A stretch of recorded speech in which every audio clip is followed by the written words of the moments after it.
Oh, good googly moogly. We got a double dose of goodness once again here this week. First, we are joined by Jake Latendresse, Bassmaster videographer with the ultimate Bassmaster behind-the-scenes show, Jakestake, hot off the back deck of John Garrett's boat, his winning boat, at the Harris Chain Bassmaster Elite Series event this past weekend.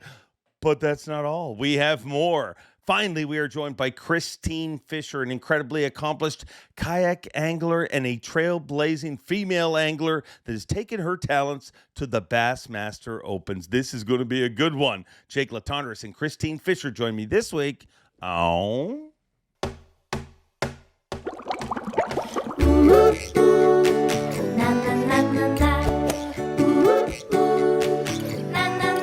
I'm Bob Cobb from the Bassmaster. Welcome to Mercer. Welcome one, welcome all, friends, family, freeloaders, fishing freaks, humpers. It is Happy Hump Day, and I welcome you all into the Awkwardly Honest Fishing Podcast that goes by my last name, which is Mercer. This is the 157th edition of the Mercer Podcast, and I appreciate you taking a little time of your life to listen to this particular brand of tomfoolery. I may sound a little raspy. Got home last night at 5:30 a.m.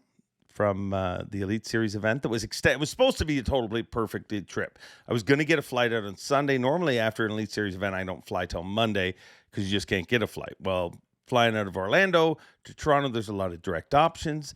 So I had a flight driving and flying me out Sunday night right after weighing. I was going to be home Sunday night, be home Monday, Tuesday, Wednesday, and then fly back Wednesday evening, spend a little time with my family. Well, obviously, they extended the event, so I didn't get out of there till Monday night. Something was wrong with the plane, which I'm glad they did not fly it then, and they got me home. But I got home in the early hours this morning, and that's why my voice sounds a little raspy. So I'm basically just home to hug the children, hug my wife, have a meal, record this podcast, and then go back to Florida. What a great week we had this past week.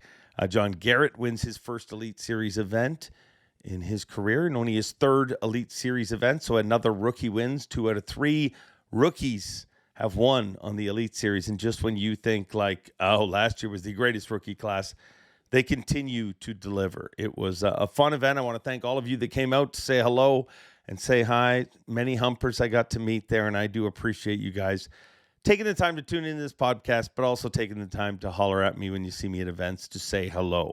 Speaking of seeing me at events, something that I've started this year and really haven't promoted here, and that's what I'm about to do, is Mercer in the Morning. I mean, if you like the Mercer podcast, you'll love Mercer in the Morning. It's kind of like the Mercer podcast, except not as really prepared or as awake. I literally just walk around, take off for 5 to 10 minutes, and randomly talk to whatever anglers I run into. We talk about fishing. We talk about fighting. We talk about coffee. We talk about, well, we just talk about whatever. I mean, sometimes we talk about nothing, but it has become a very fun thing.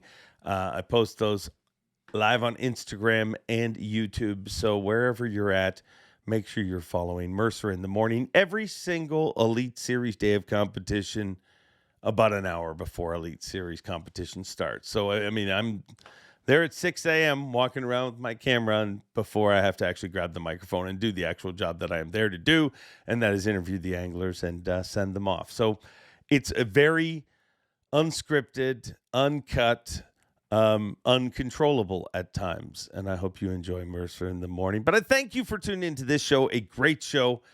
We have Jake Latendresse back, and it kind of bothers me because Jake, yet again, was on the winner's boat. I mean, John Garrett, he spent most of the tournament with him, not the final. We'll explain that in Jake's take.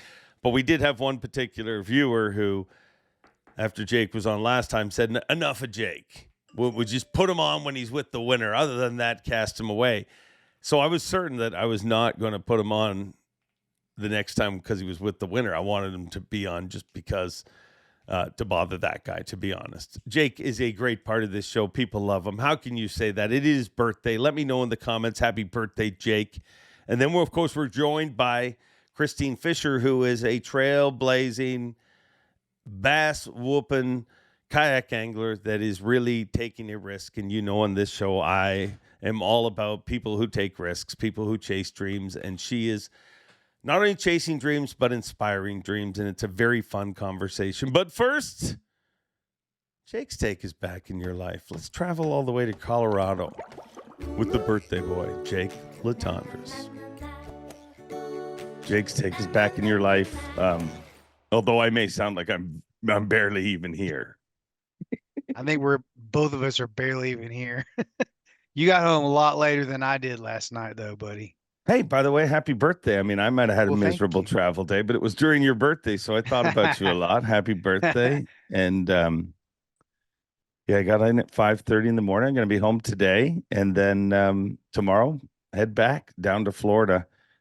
Obviously, with the extra day added, it always makes the tournament seem longer, like a lot longer. It's stupid. Like it's, for whatever reason, like it's one day, but this was one day after having a day off. Not us, but the anglers, you know what I mean? And it just seemed long. I mean, even that day off, I ended up going weird places. I ended up going to some with place Kenta? called the Dirty South Saloon.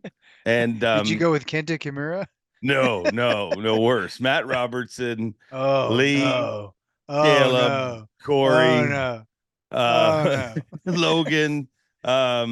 But I found out, hey, line dancing's still a thing, and they do it during daylight hours. I was amazed. Like, I mean, it's still like 3 p.m, and we're talking serious line dancers. Like, people came with a change of shoes. Like, I thought they were getting ready to bowl or something, but they brought out yeah. So anyways, that area is kind of a walk back into time, isn't it? Yeah, but I found it to be it. I mean, it is a cool area. I really, I mean, anytime I'm in Florida, you just realize how, I mean, Florida's a cool place. And that being Central Florida, I mean, a lot of times in Florida, you hear, once you get away from the beach, but we're far from the beach, but we were having a good time. Let's just put it that way. There was a lot of good times had this week. Well, good. There, John Garrett had a good time.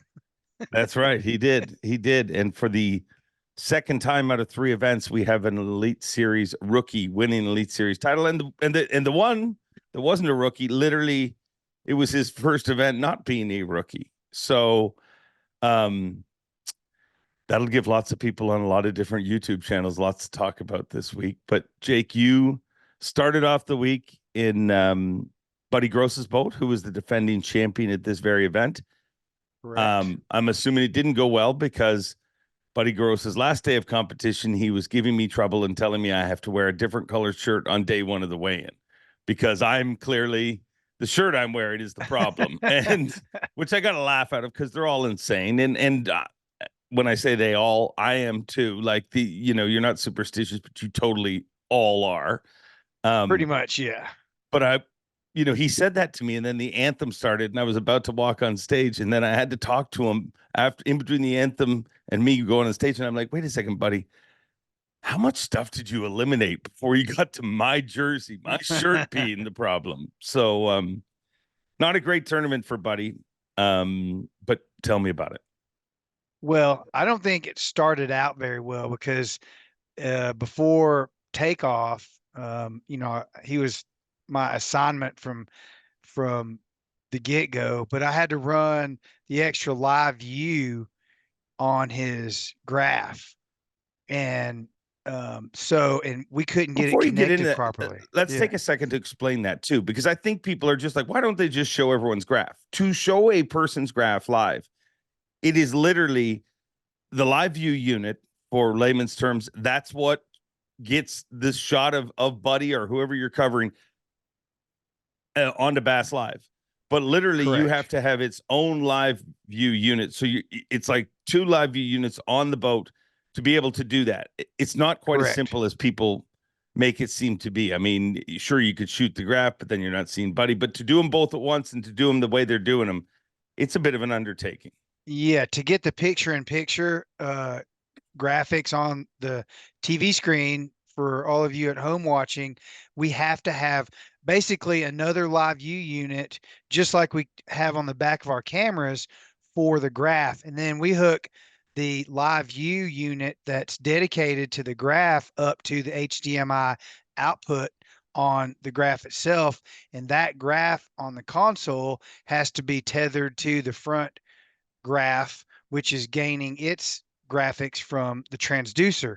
So it's not really that complicated. If you can hook up a TV, you can hook up a live view unit, but it's also more stuff in the, I'm going to say this, more crap in the boat, Yeah. more cords running in places that they don't normally run. If you run it up to the front monitor, then we have to run a cord down the gunnel to the back of the boat so that their rods aren't getting hung up on it, they don't trip on it or whatever. It has to be out of the way.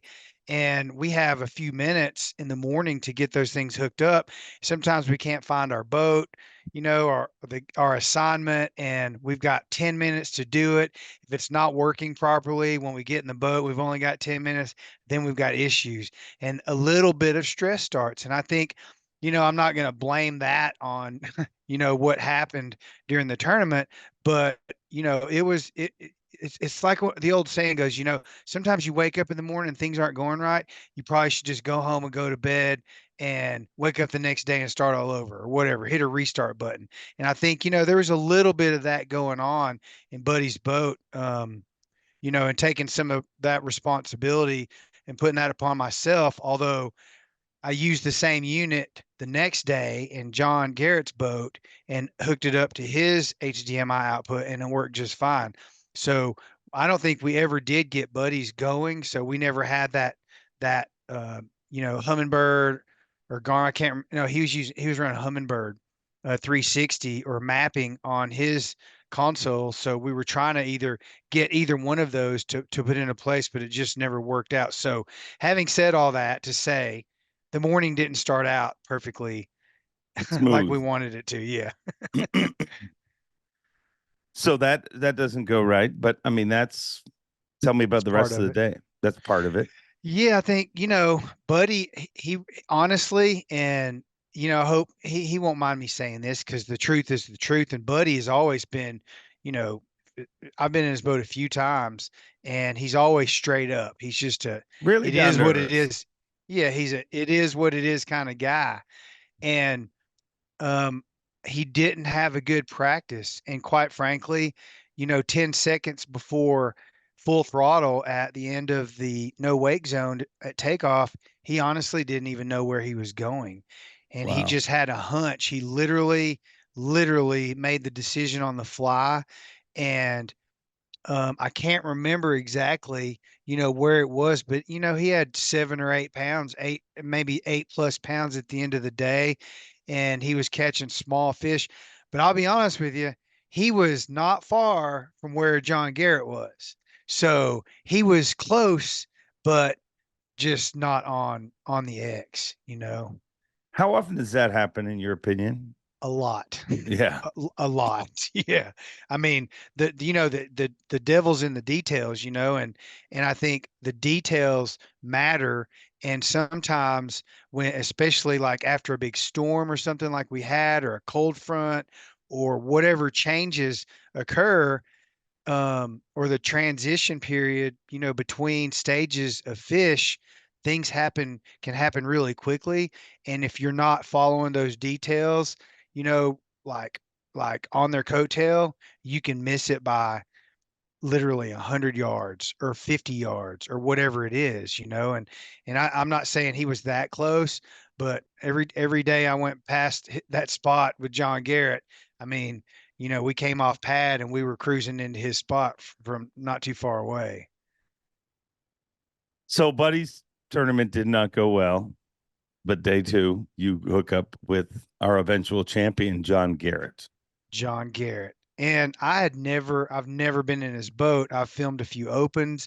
I've known John, from the past open tournaments that we have covered.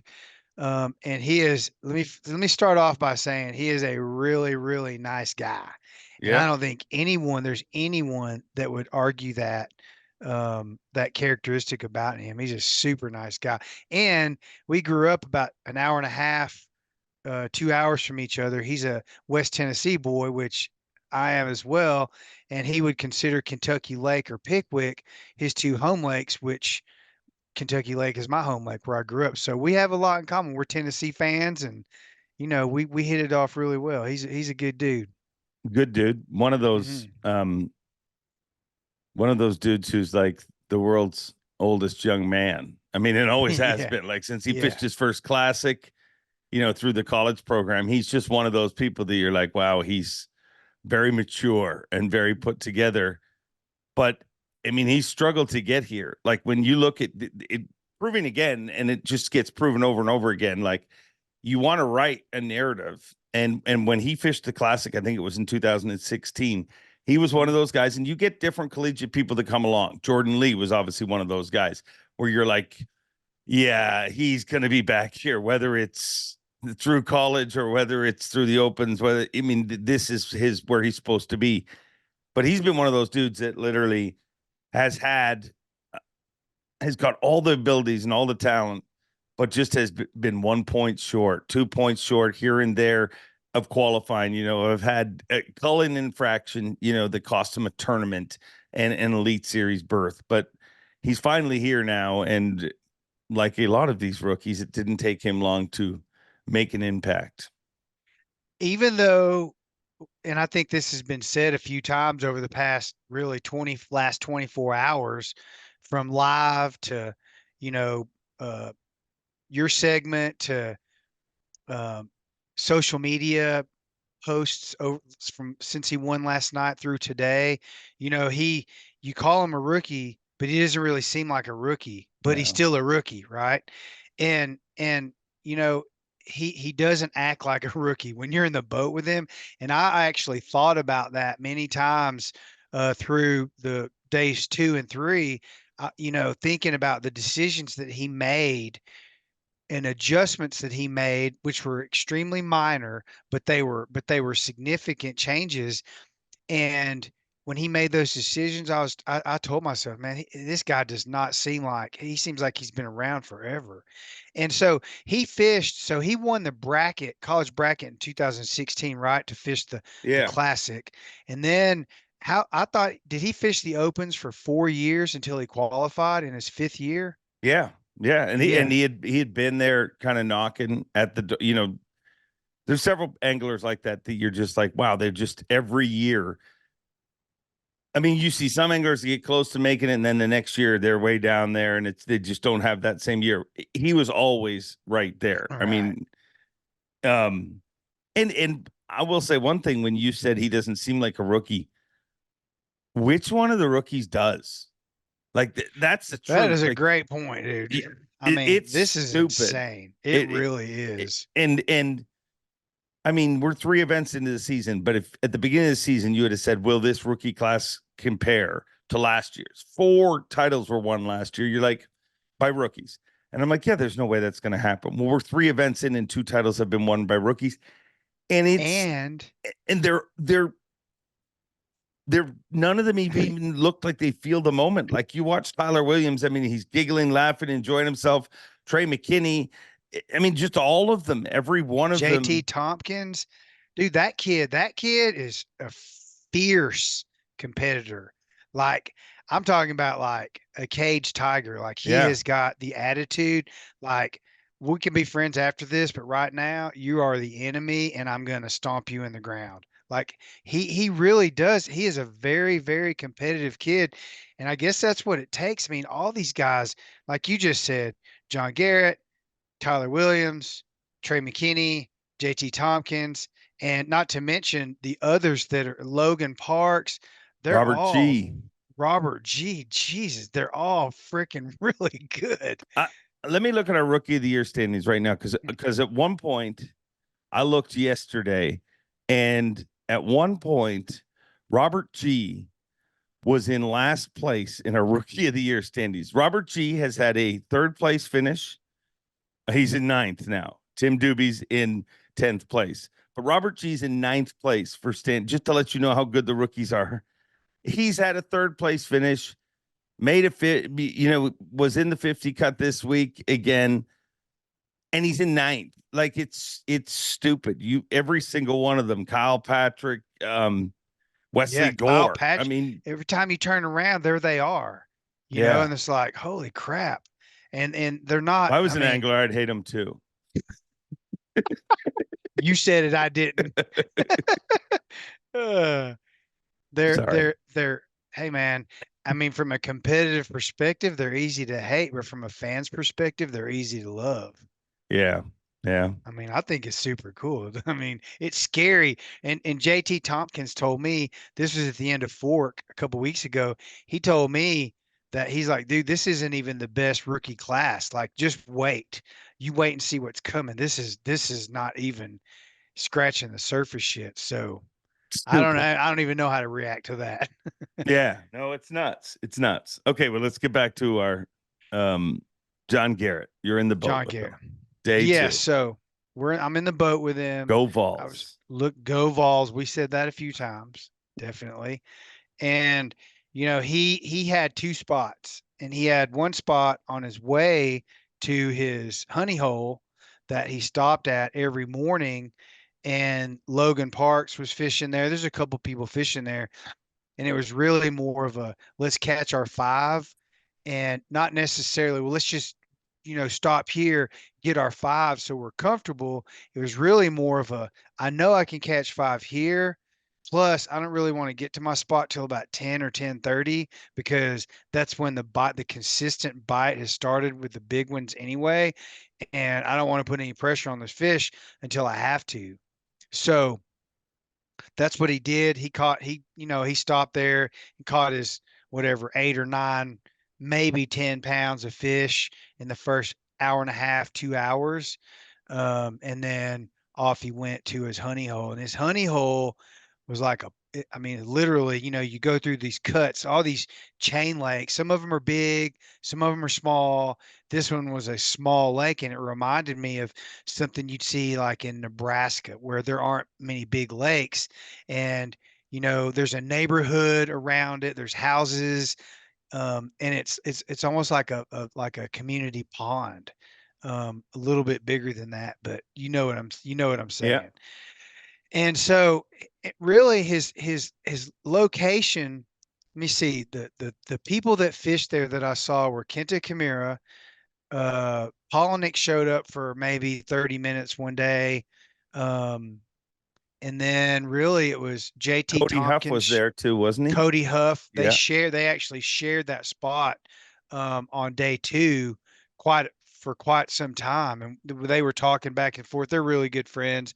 Lots of conversation going on. What are you seeing over there versus what are you seeing over here? So that was kind of cool, listening and watching them interact in a friendly way and literally share that spot like they were you know, sharing a backyard with each other. So there's lots of camaraderie there. And I think when push came to shove, they decided after day one that Cody was going to stay away from that. I'm sorry, after day two, Cody was going to stay away from that spot and just give it to John.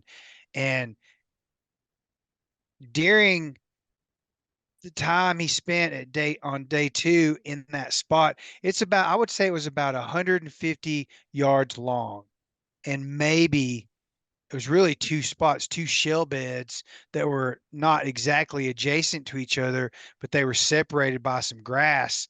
Um, and there's a little lip actually facing the bank. So the lip went down and then into the bank and then back up. So that's where those fish were staging between the shell bed areas, right? And there was grass in there. There was eelgrass about that tall. It was really short, but you could see it on his his Mega 360.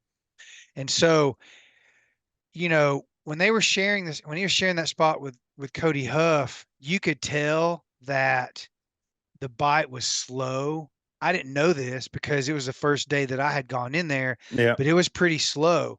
And then at like 1 o'clock or so, I believe it was maybe 12:30, 1 o'clock, Cody Huff decided to leave.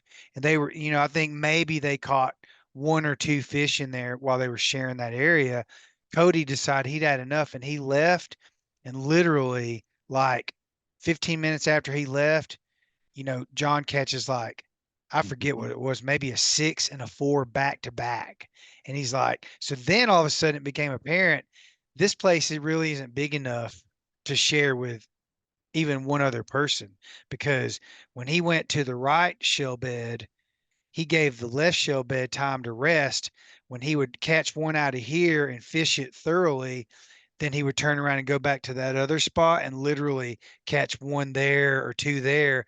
And then he just kept going back and forth. So that was a really interesting detail about, his bite and what he really needed to do to keep reloading those spots. Yeah. I think that's a great point that you bring up. And while you're saying, I'm just thinking like that is one of the things where people always say, well, what's different on the elites? And one of the things I'll always say is their adjustments, the way they maximize every moment of their time, all of that is more precise, all of that is quicker. But the real thing is what you said, the way they can milk a spot, the way they can manage a spot is amazing. And Unbelievable. you see this, it's not like they're finding a spot that nobody else has found.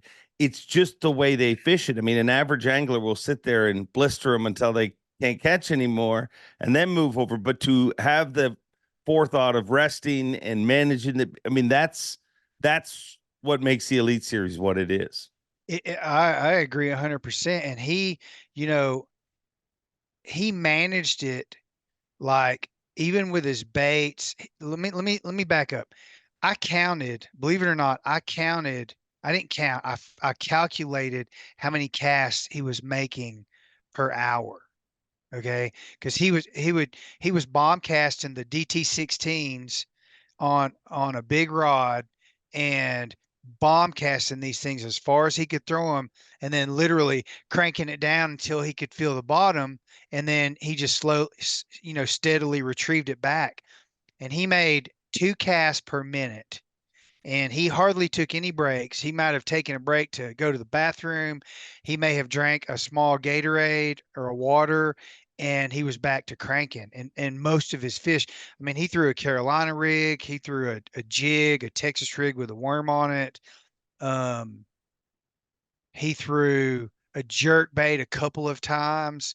And I would like to point out too, he was using 85 to 90% of the time, he was using his Mega 360. And you could see the schools of fish. There would be like a cluster of dots where he over the shell beds, Yeah. or on the ledge down in that lip where the grass was. And every time he saw, he would look around for those fish. Even when he said, I'm scanning for them, he did scan with his live scope a few times, but for the most part, he was truly using his 360 to locate him, because you could see them better. And the shadows looked like a little kidney bean. And he made a point to point that out a few times on live. And then I started looking at his 360 more on the back console, and it was like, wow, there they are. And then as soon as he would see the group of fish, and he caught, amazingly enough, for 4 straight freaking days, he caught these winning fish that were 4 to 7.5 pounds, right? Yeah. He caught every one of those fish in what he called the same school. The school just kept moving around, but it was the same school of fish. There were tilapia in there. There were tons of gar, um, big bluegills, crappie, like everything was in there. And yet he knew how to find the largemouth and the big largemouth.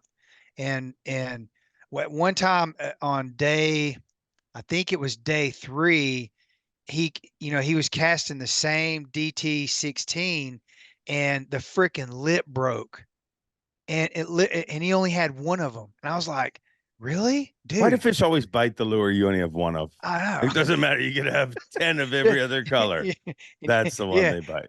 And it was that, I don't know the exact color pattern, but it was like the parrot, Yeah. blue and yellow and red, that parrot color. And the whole thing came out. He casted. So let me get back to the calculation. He casted twice a minute.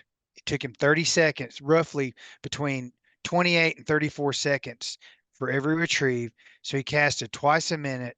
And I did all the math at one point when I was really bored, and I figure he was making probably somewhere between 680 and 750 casts per day in You that sent one me that. spot. I never Yeah, I got to did. use it on I live, but you did. sent Yeah. it to me. Yeah, Uh-huh. and I'm like, which amazes me that you have the time to do all this calculation, send it to me while shooting a guy winning an event. But this is the text I got from you. Here's a nugget: 2 casts per minute, 120 casts per hour. Been here for 6 hours, equals 720 casts a day with a DT16. Until Yeah.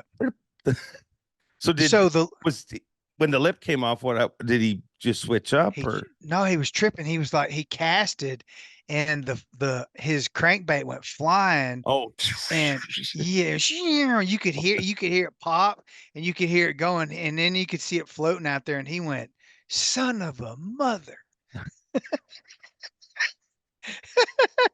And so he's like, "I don't know what I'm gonna do, man. I don't have any more of those. That's the only one I have of that color." So he reaches in his cup holder in front of me, right in front of the cooler between the seats, and there's a white one. And he goes, "Well, I guess this was just going to have to do." It was a DT16, but it was a totally different, that white shad color yeah. pattern. So he tied it on and he casts it out about 20 feet and he reels it back and it goes "Meow," way off to the left. And it was totally like the tuning on that thing was horrible. So he jacked with it until he finally got it running true. And then man, don't quote me on this, but I believe like he looked around and found that school of fish again and then pulled up there on the left side and made a big bomb cast and caught like a 5 pounder on his first cast on it. So he's like, "Well, no, I know what happened. He had one on, a big one on, and it came off." Okay. And he goes and he said, "Well, I guess the color pattern doesn't matter because that one worked." So he ended up fishing with that one like the rest of the day and caught. I think he caught 19 something, 19.7. He had 21 something the first day, 19.7 the second day, 19.3 the third day, and then 21 something on Monday, right? Yeah. Yeah, No, what did he have on Monday? He had 20 something, oh dude, wow, I should remember it was yesterday. I know he had 21 like something. he needed like 9 pounds and he Yeah, he yeah. he definitely had feel like he had 19 something. No, Was it I'm pretty 21 sure his something? his Maybe you're bass right. track, his bass track was 19, but he had 20. I think he had 21. I let's look it up real quick for the sake of. Are you looking it up? No. This is your job, bro. This is Jake's take. I know, I know, I I know, mean, I it's not know. my take, it's Jake's take. Okay, here we are. Results. John Garrett. And it only gives me the winnings, 84 pounds. I'm telling you, he had 20. I remember when you announced it, when you announced the winning weight, you said 21 pounds, whatever it Maybe. was. I trust you. I trust you. Yeah. Okay. Okay, so he 20 20. plus. Let's call it 20 plus. Sure. And I will tell you, I was on the plane. I couldn't stay because I had my children. I brought my children to this event because we have some family friends that live in Groveland, which is about 15 or Uh-huh. 17 miles away. So I couldn't, I already had them out of school for 4 days as it was. So I had to get them back, which is why I was on the plane and I bought live streaming, the Wi-Fi live streaming for my phone on the plane just to watch live. And while it cut out a few times, pretty much for the entire flight, 4 hour flight from Orlando to Denver, I watched John Garrett. And the amazing thing was I was watching it when he caught that 7.4. And I'm in the middle seat between kids. And I stood up and I was like, yes, he caught On the that plane. 7.4. I literally You're that was weirdo. like holding my fists up in the air. Hold on. Well, you're right. Who is that? He had 21 pounds, 3 ounces is what I was saying. There you go. So you jumped up in the plane and embarrassed your children once again. Yeah, I don't care. I was excited for John. I wanted him to win. I really did. He is a good guy. He worked his butt off, and he was, like you said earlier, the adjustments that he made, aside from the patience to literally sit on a spot and fan cast a freaking crankbait for 4 or 5 or 6 hours all day long, catching one fish per hour. Like, who does that? I mean, it just proved to lots of people, I guess, even to himself, that sometimes that's what you have to do. If you have faith in the spot or you have nowhere else to go, you just keep cranking. That was my next question for you, because I've started doing these Mercer in the morning things where I run around for like 10 minutes and just sneak up on Chat. anglers, which it's been Pretty really, cool. thank you all Yeah. for watching it, and I'm It's going to great. keep doing it. So, but John was one of the first guys I talked to in day one, and he said to me on the dock, he said, I'm going to a lake that I've not spent a lot of time on. I've spent more time on other bodies of water, but my pre-fish is so bad, and I'm going to a lake just because I've had some success there, but really it's just to get a fresh outlook. Watching how he won, do you think he was full of crap when he was talking to me? Or do you think that that's how it came together? Because for him to say that to me and then to win on such a precise spot makes you question that. But we don't know what happened on day one.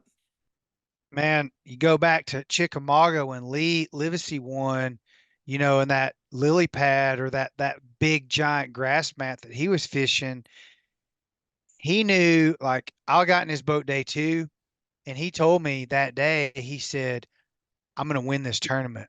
When I found these fish during practice, I had a feeling I was going to win this tournament, and he ends up winning the tournament. Sometimes you just know when you land on the right school of fish, right? Because there's lots of them and they're the right size. And John Garrett and I talked about that on Sunday, and he said, "Yeah, I kind of felt like I landed on the right fish. I didn't have a lot of places to go to choose In from. pre-fish or on day one? No, in practice. Okay. Yeah. He knew he was kind of on the right fish, but he didn't know how many were down there and whether he was going to wear them out or not, whether he was going to put too much pressure on them and they were just going to leave or quit. And they're smart, man. And I will say this, on day three, one of the smartest adjustments that I think I've seen yet on in 13 and a half years doing this at Bassmaster, he brought a hair jig with him, Yeah. a deer tail hair jig with him. And I noticed it as soon as I jumped in the boat, got his Mega Live hooked up, got his audio hooked up, shot my interview, and I sat down and I sat down in my seat looking, forward. I noticed the first thing I noticed was that hair jig blowing just kind of in the breeze that we had that morning. And I said, "Oh, you brought you a little secret bait." And he goes, "Yeah, I got a feeling that those fish back there have never seen a hair jig before." And he caught his very first cast. He caught a 5.3 or 5.4 on that hair jig.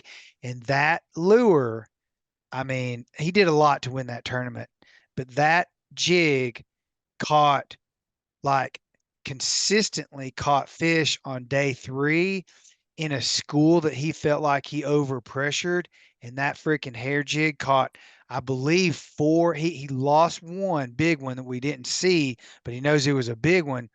I think he caught three or four 4 to 6 pounders on day three on that hair jig. So that one bait change and that adjustment had a lot to do with bringing in 19 pounds on a day that was really tough, day three. Including the 7.4 he catches on Monday, right? That was on the hair jig, Yeah, correct? yeah, Yeah. yeah. That was a huge adjustment, dude.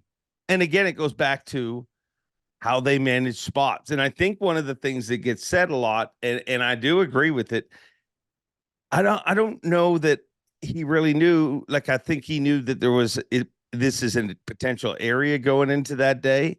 But that's kind of what you see. Like, they don't really exhaust everything about it in pre-fish because they Right. find something. They don't want to spend a bunch of time on it if it is that something.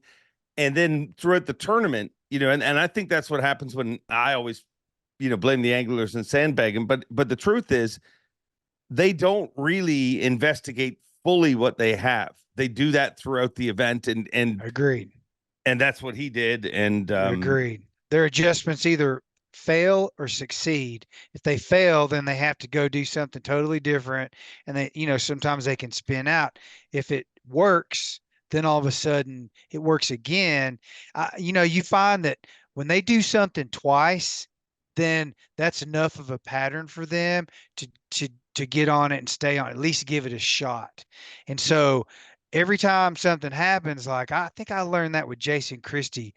If you do something once, it might be luck. If you do the same thing twice, it's worth investigating, and it's probably a pattern.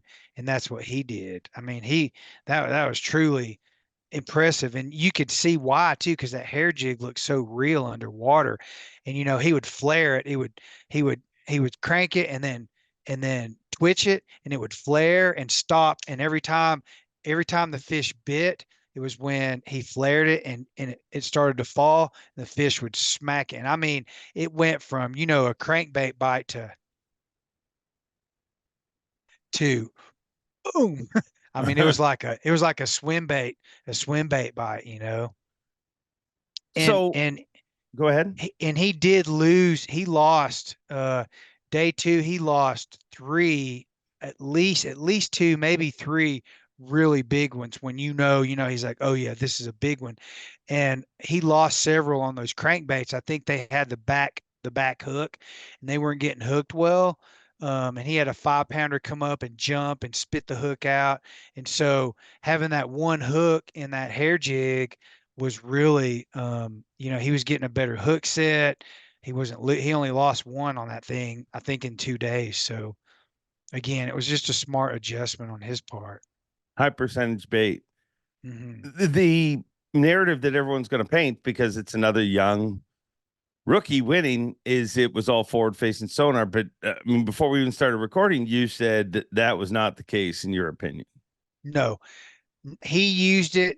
He actually, in the 2 days that I was with him, he never used it. He did say, look what's going on up here. So I'd walk up to the front of the boat and look down at the um, live scope, the Garmin live scope, and you could see the fish swimming around. But I'm telling you, and I'll freaking argue with anybody about this. While I was there, I would say 90, if not 98% of the time, he was locating the fish with the Mega Live 360. And like I said before, you could see the shadows, and it was really not about finding one fish and casting to one fish, which is why the 360 came into play. It was finding the group of fish that were different from the gar, the tilapia, the crappie, and the bluegills. He was looking for the bass, and he's used that live 360 so much in the past that he knew what the bass looked like. So with his familiarity with that piece of equipment, he would find the clusters of bass. Sometimes they were swimming around. Sometimes they were swimming around really fast. Sometimes we were swimming around really slow on top of those shell beds. But when he found him over that lip in the grass, in that little channel, that cut that he found him in, those fish were stationary. And that was the only time where he could actually cast to a fish. Otherwise, he would find the group and cast into the group, hoping to trigger a bite. Sometimes they bit, sometimes they did. He's It was he's fascinating. Yeah, and he's a great angler, and I think He really is. also what we're seeing is we're just seeing like an evolution of the sport. And I don't mean that as a slight to anybody, but if you see what happens with these, you hear other people's stories. Other people grew up fishing, and let's say the pros that we've had for the last 15, 20 years, you hear a lot of stories of I grew up fishing, and then in my teens I noticed tournaments was a thing, and I got into that, some early, some late, but that's kind of general. When you talk to John Garrett's family, I spent a bunch of time with his grandparents after championship Monday takeoff, and they're telling me stories about this kid that's 4 years old and would literally practice holding a trophy, and he couldn't say world. Like he'd say John Garrett, Bassmaster Classic, and they said they had a perfect impersonation of how, how certain kids, like, they're, for a while they say certain words with the wrong letters, and I forget how he said world, but it wasn't world, but they kind of got a giggle out of that. But just think about that. We're talking about a dude who, since he was 4 years old, he's 29 now, but since he was 4 years old, has dreamed of this moment. And, he's not a angler that became a tournament angler. He's a tournament angler, and that's what he's been his whole life. And I think because of technology, a lot of that's getting written off, because obviously technology is a big part of it. But I think what we're seeing, and I've used the analogy a bunch of times, in MMA, you used to hear this guy's a striker, this is a wrestler, this is a Muay Thai specialist. Right. And then you just heard people come along. And I remember This guy can Rory do it all. McDonald was the first one they really talked about as somebody who was an MMA fighter. So he was rounded in every single way. We're seeing that happen in fishing. They are tournament anglers. They are not adapting fishing to tournaments. They are bred to be here. And since he was From 4 juniors, yep.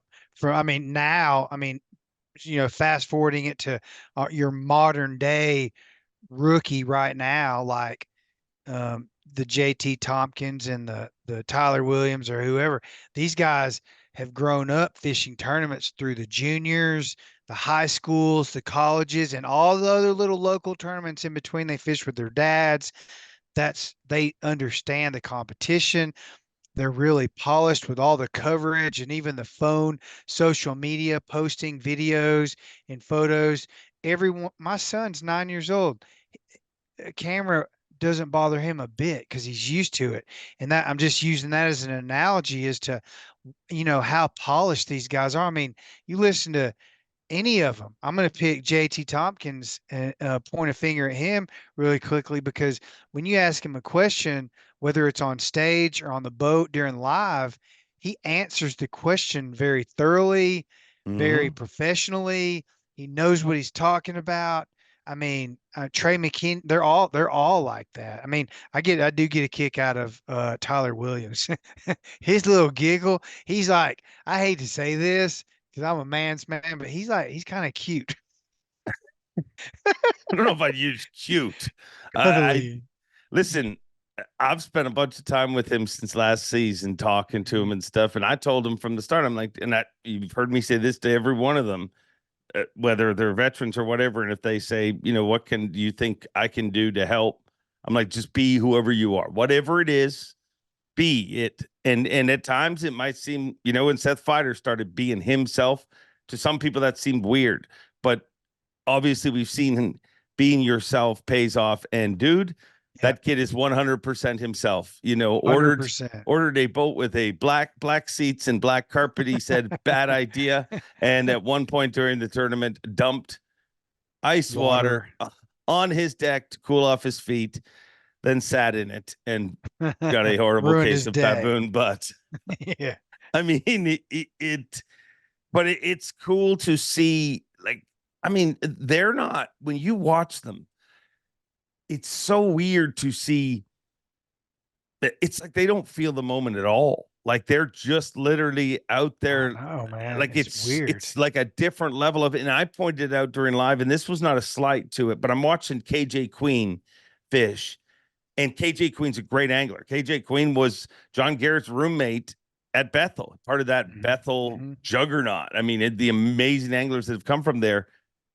But KJ Queen, the last couple of years, has had kind of his first struggle on the Elite Series. Made his first 2 classics in a row. Everything's going good. Last year was a little rougher.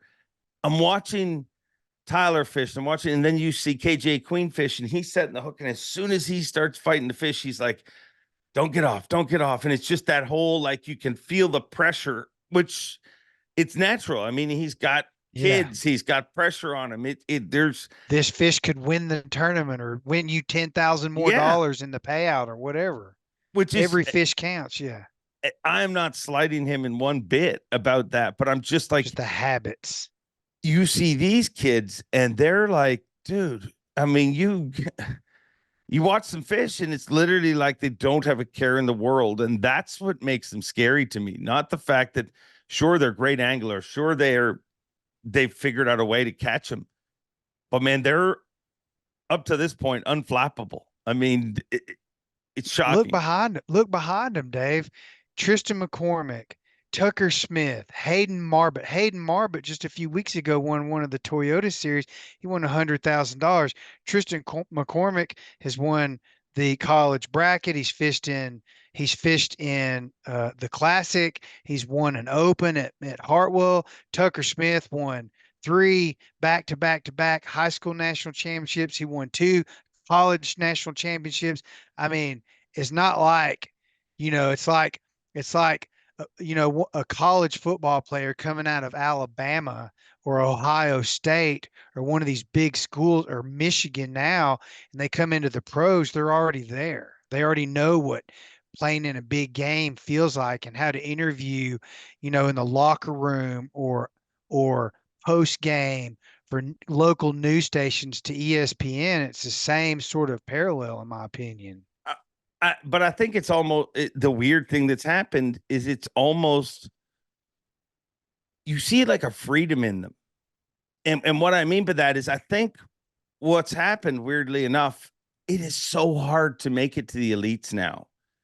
You're fishing against 225 anglers. So never mind the collegiate stuff and everything that a bunch of them have done before that.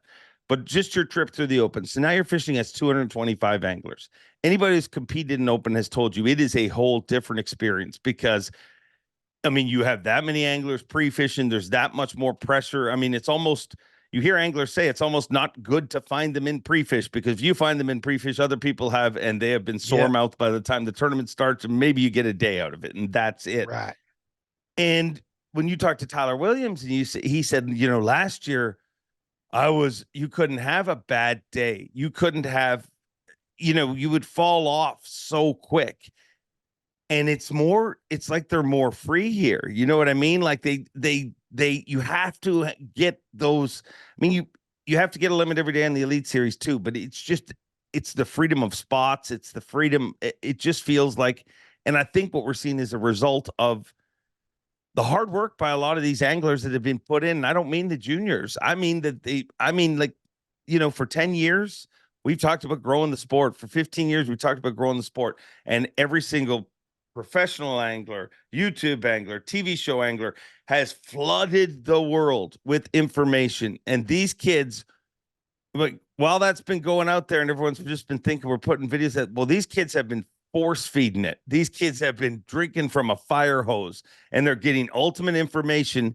And then they're also that special breed that is designed to be tournament anglers. They don't give a crap about girls for the most part. I mean, John Garrett, obviously married with a child. He's a little different from the group. But if you look at JT and Tyler Williams and Trey McKinney and stuff, I mean, the only girls they care about is the big girl that's sitting on the bed. And it is a weird, but it's an amazing thing to watch. I imagine very frustrating to compete against, but I also think it's a result of our sport growing and evolving.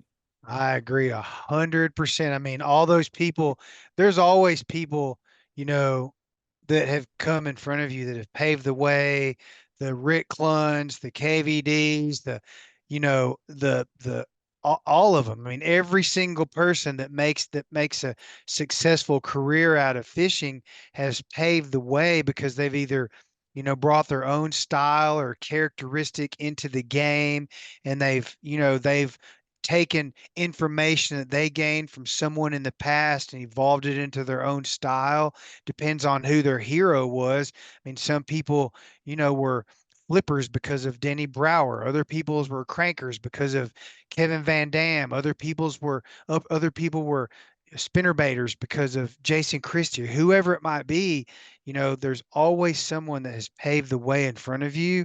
And now, like you said, we're looking at the results of all these young people that have gained all this digital information through the access literally right on their phones and their hands while they're sitting in boats with their dads or driving to a tournament or sitting in hotel rooms or at home, whatever they're doing, they've constantly been learning these things, and it is truly a testament to, the content that's been placed out there, the way that it's been delivered, and it certainly has, if you're mad at anyone, be mad at yourself because you guys helped groom these young guns into what they are today.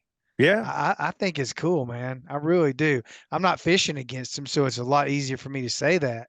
But I think it's cool. I asked John Garrett on day 3 towards the end of the afternoon. We did a lot of talking, just talking about Tennessee football and other just lots of other things. Kids, my son's boxing, his baby and all that stuff, and his grandfather.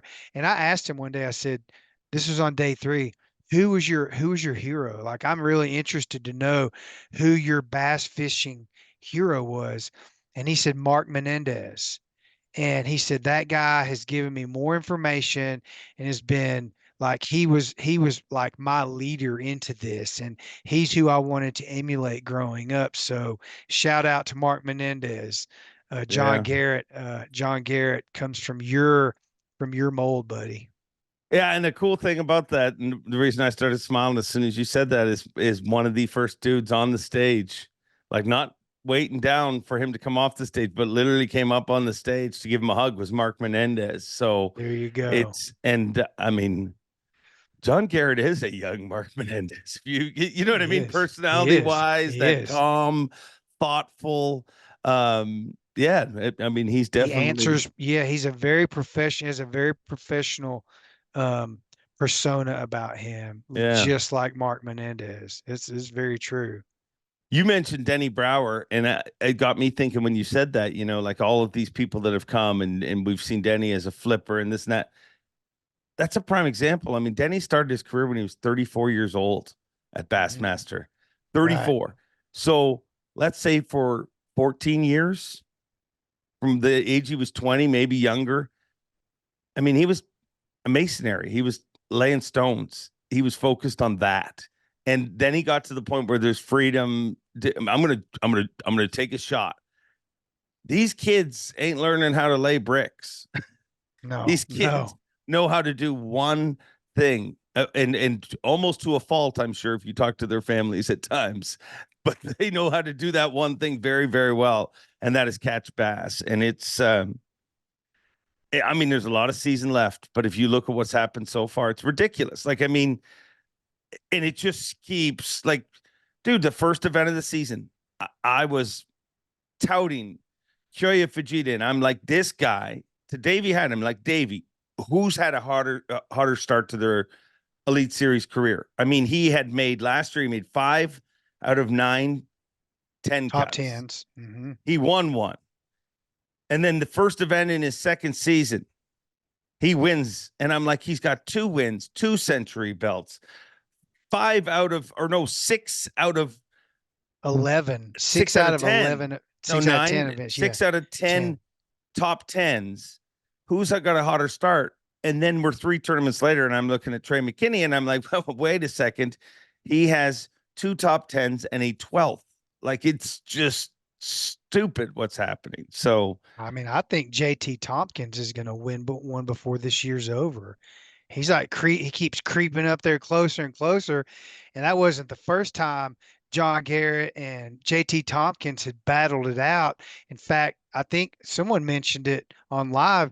I yeah, was at yeah, that open. I was at the last open last year at Harris Chain, and where it they all were went battling it down. out for AOY. I mean, it went down there, you And know. and cool moment. So at takeoff on Monday, I questioned them both on that, and I'm like, it's my job to build a little As you hoopla, would, yeah, and sure. I didn't hold back. I felt bad a little bit, but it worked out fine. But I said, John Garrett's standing right there, and JT's looking at him, and I said, dude, today you have an opportunity to take John Garrett's soul. You came in here, and it's true. Like, you came in here last year, chasing him down, and you chased him down at the Harris chain. Well, here we are to win Angler of the Year. Well, here we are at the Harris chain again, and you were chasing him down. I mean, if he had have been able to take him out, I mean that that's Skeet Kevin stuff. Like, you know what I Oh, mean? Like at exactly. some Oh, point yeah. it starts to ferment in your brain. But the coolest thing was JT looked like right up at him and he's like, and history does repeat itself often. Like they played that, but they both respectful. Like, give you an idea about JT and how, I mean, I ran into him at Ski Beach. I mean, generally I go to one restaurant always, find one that's okay, and I just keep going there every single night. So we went there every night. So we're at Ski Beach, and he happens to be there eating, and I kind of tapped him on the shoulder. I'm like, about time. I thought you were a hot shot. It's about time you made a cut. And he's obviously, I think he had a 13th earlier in the year or 12th. And he like right away, like I'd expected like a giggle or whatever. It's his third event. And he's like, I know. I was starting to think I don't know what I'm doing. Your third event and you're worried that you haven't made a cut yet. Like that shows the standard that you hold yourself at. And I asked him at the end of day 3, he went, he found, we had, so his motor wasn't running full speed on day 3, literally from takeoff. We were going through John or JT? John. Okay, Okay. John Garrett. So we're going through the first idle zone. If for those of you that you don't know, there's like idle zones between Copious in the amounts. chains. Yeah, there's just it's ridiculous amounts of, and for the right reasons. I mean, there's gators, lots of boats, tour boats, Boat could end up on top manatees. of another one, just like Oh, that. yeah, in a heartbeat. And those channels are really narrow, and so um he hit something. It just boom. And then all of a sudden, no one, we never thought anything else about it. But then when he got to the end of that idle zone and um came up on pad again, he was like 5 or 6 or 7 miles per hour slower than his top speed that we had just achieved for getting to that idle zone. So he was like, "Oh crap, my engine's not running right." And this is day 3. He's leading after 2 days. He's starting to feel that leadership pressure, right? And he's going, "I don't know what to do now."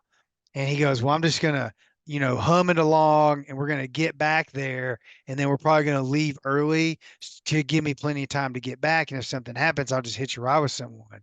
And so, um, he had that in the back of his head. And I asked him at one point, I said, I mean, do you as competitive you as and JT have been, do you guys like get along on the water? I'm going to say one thing about one person, one thing about another guy, okay, to balance this out. He said, not really. When we're on the water, not really. But then he backed it up and he goes, he swallowed his own pride and he said, but it's because he's so good. He's constantly there. Uh-huh. He's either way in front of me or right behind me.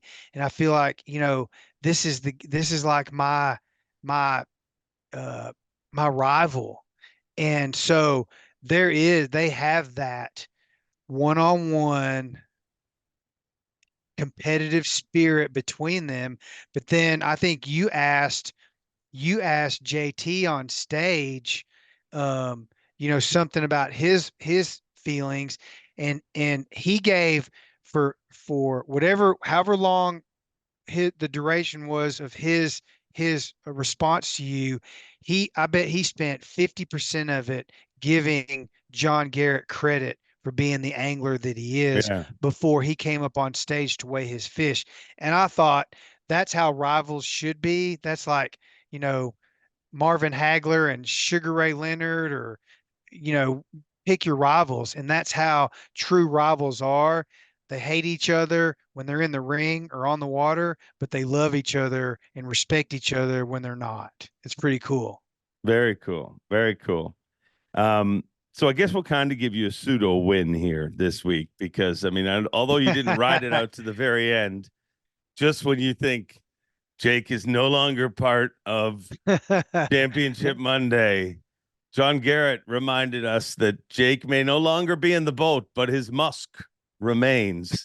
You left your, as you call it, your lucky buff in his boat, which I think, first of all, like on behalf of, I'm not sure who was in his boat that day, but it's kind of wrong. I mean, you're a camera guy. Carl Pennington. Carl's in his boat, and like that's kind of like an ex-girlfriend leaving her underwear in the drawer so you can get busted. I don't know why you did that, but he gave you some credit. I mean, for this lucky buff of yours. So I'm leaving at the end of after the weigh-in on Sunday. I had my kids with me. I'm trying to introduce them to as many people as I can. And to my idiotic, like me spacing everything, I never even took one picture with my kids with you or Lee or Jason or Brandon. We actually went to Brandon Polnick's trailer and hung out with his family for 45 minutes or so. I never took one picture. But anyway, so my daughter Scarlett and I are walking back to my That's the one that car. doesn't like me. Yeah, she doesn't like anybody but me. That's good. That's good though. And I love that. I love that. So Scarlett and I are walking back to my car over behind the stage, and Brian Evie is interviewing John Garrett at the end of his day 3, his post day interview, his leader interview. And I stopped. I was just going to give him a hug and a high five and wish him the best of luck. And I already told him I waited till the very end of the day to tell him that I wouldn't be there on Monday. And I was wearing my lucky buff that day, and he said something about my lucky buff. He goes, "Man, that thing came in handy today." I go, "Yeah." And he said, "Dude, can I take it? Can I put it in my boat? Can I take it with me tomorrow?" So I literally took off my hat, my sunglasses, ripped my buff off, gave it to him, and he stuck it in his boat so he'd have it for Monday. And then to my surprise, I guess he said something about it online. I didn't see that part. Oh no, pulled it right out. Like I think it was right after he had caught the 7-4. Like, I mean, it was, I mean, all his sponsors are probably watching and like, here we go. He's going to show something. He's going to show Jake's lucky buff. No, it's Jake's smelly lucky buff. Did he say it was stinky? He did. He did. He said he gave it a lot of credit. He gave it a lot of credit. And then he said, but I will tell you one thing. This buff reeks. He said, so I'm putting it right back in the compartment. Hey, that's Florida humidity sweat right there, buddy. Smells of hard work and manliness. Hey, that's pretty awesome that he did that. Very awesome. Do you think you'll get it back now or? Oh yeah, he texted me this morning. He goes, "Holler at me when you get back down here. I'll get you your stinky buff." Oh, well. Oh man. Whether it's your that was buff, fun. Yeah, no, I like Harris Chain. I've been there 3 times, I think. It was a lot better than people like, dude, going into that event.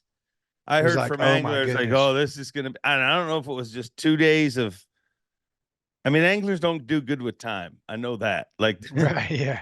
I don't do good with idle time. You know what I mean? Like I mean, my parents used to always say that growing up, like you don't want to give kids a lot of idle time because that's when things happen. Well, you don't want to give pros a lot of idle time because that's, they got all their rods rigged from the day off the day before. And then, I mean, obviously the call to postpone the start of the tournament, I think it was pretty unanimous. I don't think I heard from one person that was like, yeah, that was a bad idea. It was, I never heard that from anybody. Insane weather. I loved how they made the call and then like gave the instructions right away. Basically, we're going to extend the tournament to Monday. It's going to be 2 days on the next body of water, which will make it interesting. I mean, you're giving them a little less pre-fish, but I mean, the next event is freaking Rick Glenn's 500th Bassmaster event. Dude, I don't know how all this happened. I mean, obviously the event and everything, but just Rick's relationship that me and him have been able to really, it's evolved into something really cool. And the stuff that people see in this show is like this much of it. Like there's so like me spend an hour and a half talking after we've already recorded a 20 to 30 minute segment. And it's so good, but it's just so cool to see Rick. I think Rick's just always been mystical. You know what I mean? He does his thing and then disappears. Now he's at all the events and he's got a booth and he's hanging out to do meet and greets afterwards. And it's so awesome. It's like a guy that has given so much to this sport, but he's giving more and giving stuff that we've never ever had access to before. So I'm excited to see this week. I know there's a bunch of people showing up. I think Trip Weldon's going to make an appearance for the 500th event. A bunch of people and anybody that can. I mean, this is history. I don't know that will we ever see it again? I mean, you look at Trey I don't know, McKinney man. is 19 years old. We'll be dead. I'll be dead before he makes it. Clearly. I won't I see mean, it. I don't know about you, buddy. no, I'm not saying that, but I'm saying, I will know, it? I know. I mean, look at how long he's got to fish. This is his first season. 500. He's got another 49 years that he's got to fish. And insane. That's 500 is probably even more than you would get in on our current schedule. So it would probably be more than that. But you know what I'm saying? Just to do the 50 years, it's wild. I got to tell you this. I put my hat in. I wrote Wes, well, let's take one step back. Ironically, his 500th tournament is going to come on the body of water that he won his last tournament on, which was he caught those 2 9s that day. I mean, that was just like, so I put my hat, I wrote Wes a text yesterday, and I said, man, I don't know how much longer I'm going to be doing this. I'm starting to get old myself. Oh boy, you pulled that card. Yeah. And I said, Wes, I believe the children are the future. It's been 2 years since I've been in Rick's boat, and I love Rick. In fact, when he was coming to the scale, would he finish 20th? 20th, yeah. How cool is that? Yeah. How cool is that, dude? So he's pulling his fish out of his live well at the end of Sunday on day 3, and he clips his knuckle on his live well edge and it starts bleeding. And I didn't really know that until he came up. So he comes walking up with his bag of fish to the tanks, and I'm standing there with my daughter Scarlett, and I put my fist up for him to bump it. And he saw me and he goes, "Hey Jake, what's up?" And he bumps it, and he gets blood all over my brand new Sims fishing gloves. And the first thing I did was go, I'm never washing these gloves again, because now I got Rick Clunn DNA on my gloves. The guy is I just love being around that guy. He's freaking awesome, man. He is. He's very incredible, and it's going to be an incredible week. And can't wait. It's going to be fun. I can't wait to watch it go down. I mean, the fact that it's there is stupid. You know what I mean? Like, and I wish Bass was like, yeah, well, we were doing a little math and we put this. I mean, no, it just happened. Like, it was serendipitous. That's where we are. And I mean, could you imagine if he's in the mix coming into the final day of that tournament? I mean, I don't know that. But regardless of how it goes, I mean, it's Rick Clunn. He deserves to be celebrated. It's so cool to have that celebration going on at a time when you have the youngest pros. I mean, the youngest Elite Series champion ever is leading angler of the year, and you got Rick Clunn, and it's a very cool time in the sport. I mean, can I say this? When he won that event, was that 2019? 2016, he won the first time there, and then he won again in 2019. There. 2019. So at a time right after the Major League first event after the split. I know. Like for that to have happened, I remember when he won that tournament, when he caught those 2 9s, Russell Williams was filming him that day. Yeah. And when he took some video of those fish, and he sent those to me and EK through a text. And I remember thinking, dude, he's going to win this freaking tournament. And at a time when we really needed it, because lots of people, maybe some people, in the upper echelon of bass felt like they knew what they were doing, but most of us were kind of lost and feeling a little, I don't think anyone knew. I think people had feelings and hopes, but I remember showing up to that event hoping. Do you know what I mean? Because I'd heard the whole off season that, these new guys are not going to catch a bass. Nobody's going to show up to see the weigh-in. And then the crowds got bigger, and they clearly caught him. And in an event that was dominated by all the young guys the first 2 days, like it was the Johnstons, Patrick Walters, Lee Livesey with his crazy fish catch. Yeah. And then we roll into the weekend. Mark Menendez becomes a player. Rick Clunn becomes a player, and all of it it's so amazing. And thank God he won in 16. Because if he didn't win in Right. 16, how different is the narrative? It's like, well, those guys left and now Rick wins. No, he Right. just whooped their butt Right. a few years before. It was a magical event. It was really the the aura around it was something that we really needed at that time. And for it to be Rick Clunn, like sort of he's the, the godfather of our current, you know, field of anglers was amazing. So again, I hate to be redundant and beat this dead horse, but I'm really looking forward to Don't ever call not Rick dead Clunn a dead horse, you live son of a horse, bitch. live horse. I'm looking forward. I hope I do get in his boat on Thursday, and I'm really looking forward to spending the day with him. Come on, Wes. Not only did he send you a strongly worded text, now he's publicly pleading to you. If you put anyone else in, they're going to boo them. Yeah, exactly. Hey, I have one cool thing that I want to show you that I literally just opened right before we hit record here. And I want to give, we're talking about forefathers of this sport and things like that. And I want to give somebody that I think sometimes people don't like rich people. It's just how the world is. Let's just face it. I mean, everybody wants to be a successful person, but when somebody gets really successful, it's really easy to take shots at them.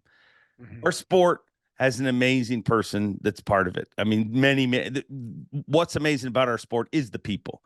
And I want to give a special shout out to one Johnny Moore. That was upside down. I know, but I don't really want to show the information on it. So look at that. There you go. I could hit the pause button. He wrote me a handwritten letter after the Bassmaster Classic.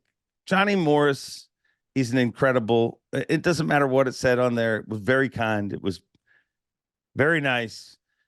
But Johnny Morris is an amazing person. I mean, outside of his business success and acumen, I mean, success is one thing, but true success is, there's a quote that the true matter of success, and I forget how it's worded, but it's much more eloquent than I'm going to make it sound. But the true mark of success is a man who plants seeds for trees whose shade he'll never lay under. And Right. Johnny Morris, I know I'm saying thank you for a handwritten note and a very personal thank you from the Bassmaster Classic, but I'm saying thank you for what you've done for our sport. There is nobody who has been a greater conservationist, a greater supporter of our sport. And sure, Bass Pro Shops is an incredible industry in our sport, but Johnny Morris doesn't have to do half the stuff that he does. And it is amazing the person that he is. And this is just my public way of saying thank you. Thank you for being the person you are. And thank you for being one of the forefathers that made this sport what it is. And you hear that a lot of times. And I mean, I don't work with Johnny. I mean, I have no reason to say it. I mean, I think a lot of times you hear veterans saying, and people are like, well, they're just saying that because they work with Bass Pro. I don't work with Bass Pro, but hey, come on board. You can sponsor this segment. We'd love to have you as part of it. But other than that, Johnny Morris, you're a badass individual, and I thank you for caring about our sport as much as you have, and continue to. There you go. That was pretty cool. Really cool. He has taught so many anglers like the business end of fishing. I mean, we all know, fishing at this level is not just about fishing. It's about being a businessman, understanding how to market yourself, self-promote, how to sell product, all that stuff. And he's taught the best of the best how to do that. I mean, when you talk to Kevin, KVD, he always refers back to Johnny Morrison, that he taught him so much about what he's doing and what he's become from a professional perspective. But I mean, from a business end, that's amazing. That's incredible. But as far as a conservationist, I mean, you literally, people compare him to Roosevelt. Right. I mean, who had the foresight to see, the parks and to make, at a time where lion seemed limitless, he knew that this won't always be a limit. Johnny Morris does that everywhere they go. The amount of support that he's given conservation groups, the effect that he has with WOW, the Wonders of Wildlife Museum. Sure, that's a busy museum, but that is seeds being planted for future generations. That is the trees with the shade that he'll never sit under. There's people that walk through that in wonder and a great aptly named WOW, because you just see kids walking through there and it's just wow. And you're like, there's so many kids that go there on class trips that have never, ever been exposed to any of that stuff. I mean, in there, they have an actual school. They have an actual school where, a very limited amount of kids get an opportunity to go there for a year. And just think of how let's say it's 30 kids. So 30 kids go there a year. And you imagine what those 30 kids go out and accomplish. Over 10 years, that's 300 kids that have gone there. And those 300 kids, what they do, and they're the ones who are going to be fighting for the resource in the future. And it's all because of seeds that Johnny Morris planted. So agreed. Very, very cool. All right, Jake, I'll see you in a few days. I think that's all we got, right? I think so. Actually, I'll see you tomorrow. No. I want to talk about one last thing. Okay. VIP of the event, not that I was shocked at all. Kyle Jesse. Oh, yeah. He's so great. He is so great to work with. He's, we talk about all the youth anglers. Bass has got an incredible young group of photographers, of media folks that like that. Like at one time I used to be like, well, what happens when we're all gone? Well, no, there's like a whole group of incredible people that are just like us, that just love, they're here because sure it's a job, but they love bass. And Kyle Jesse is one of those. And I had the opportunity to have him on live this week. He obviously does the podcast with Ronnie all the time. You see a lot of his work on bassmaster.com, throughout the page of Bassmaster and Bass Times. And Kyle had never done that before. And I knew he'd be great at it. Like I had a little chat with him beforehand. I'm like, dude, don't try to be anyone. Just be you. Like, tell me when we get to this angler, tell me something you know about them, something you were told. He was one of the most natural, easy to listen to, great people that I've ever worked with. So Kyle Jesse, thank you for being who you are. Thank you for kicking ass. And I'm sure we're going to do a lot more of that kind of stuff together in the future. I didn't get to see that segment. I just saw the photo of the screenshot of you guys on. I was like, oh my gosh, I've totally missed all that. But in addition to that, it's funny that you bring him up because I wanted to say something about our videographers, because it's not often that I get a chance to watch live at the elite events because I'm out on the water shooting. This is a love fest. Dude, yesterday I got to watch 4 hours of it while we were in flight, and I was like, it's been a long time, probably actually since we started live, that we've actually had a crew of videographers at this level where everyone is shooting like their color, their white balance is correct, their iris is correct, their angles are correct. And I just want to give everyone a shout out. And like you said, with Kyle Jesse, Dalton Tumlin, the photographers that are the young guys, the Chase Sansons, the Logan Crumleys. Not Chase.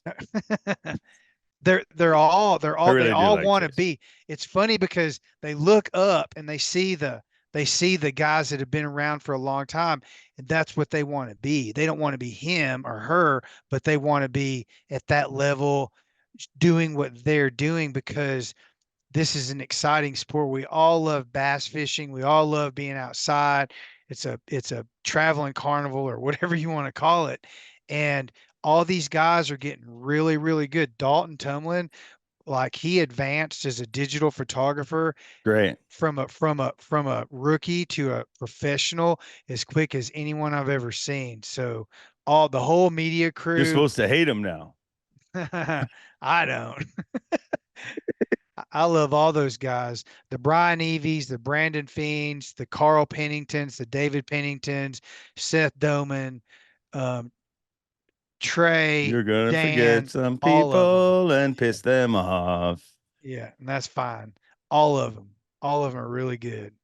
At a time when the root of podcasts is to tear stuff down and bitch about Not, things, we not just had the us. biggest love in ever. Like this was, we love everyone. A big hug. Feel it.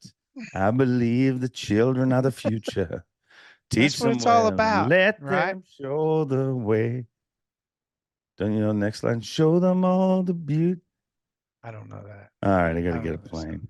All right. See ya. See you tomorrow, Dave. Thank you. Thank you. Always a good conversation with Jake Latendresse. I thank him for coming on this show. And hey, help me out in the comments. Everybody wish him happy birthday. Happy birthday, Jake.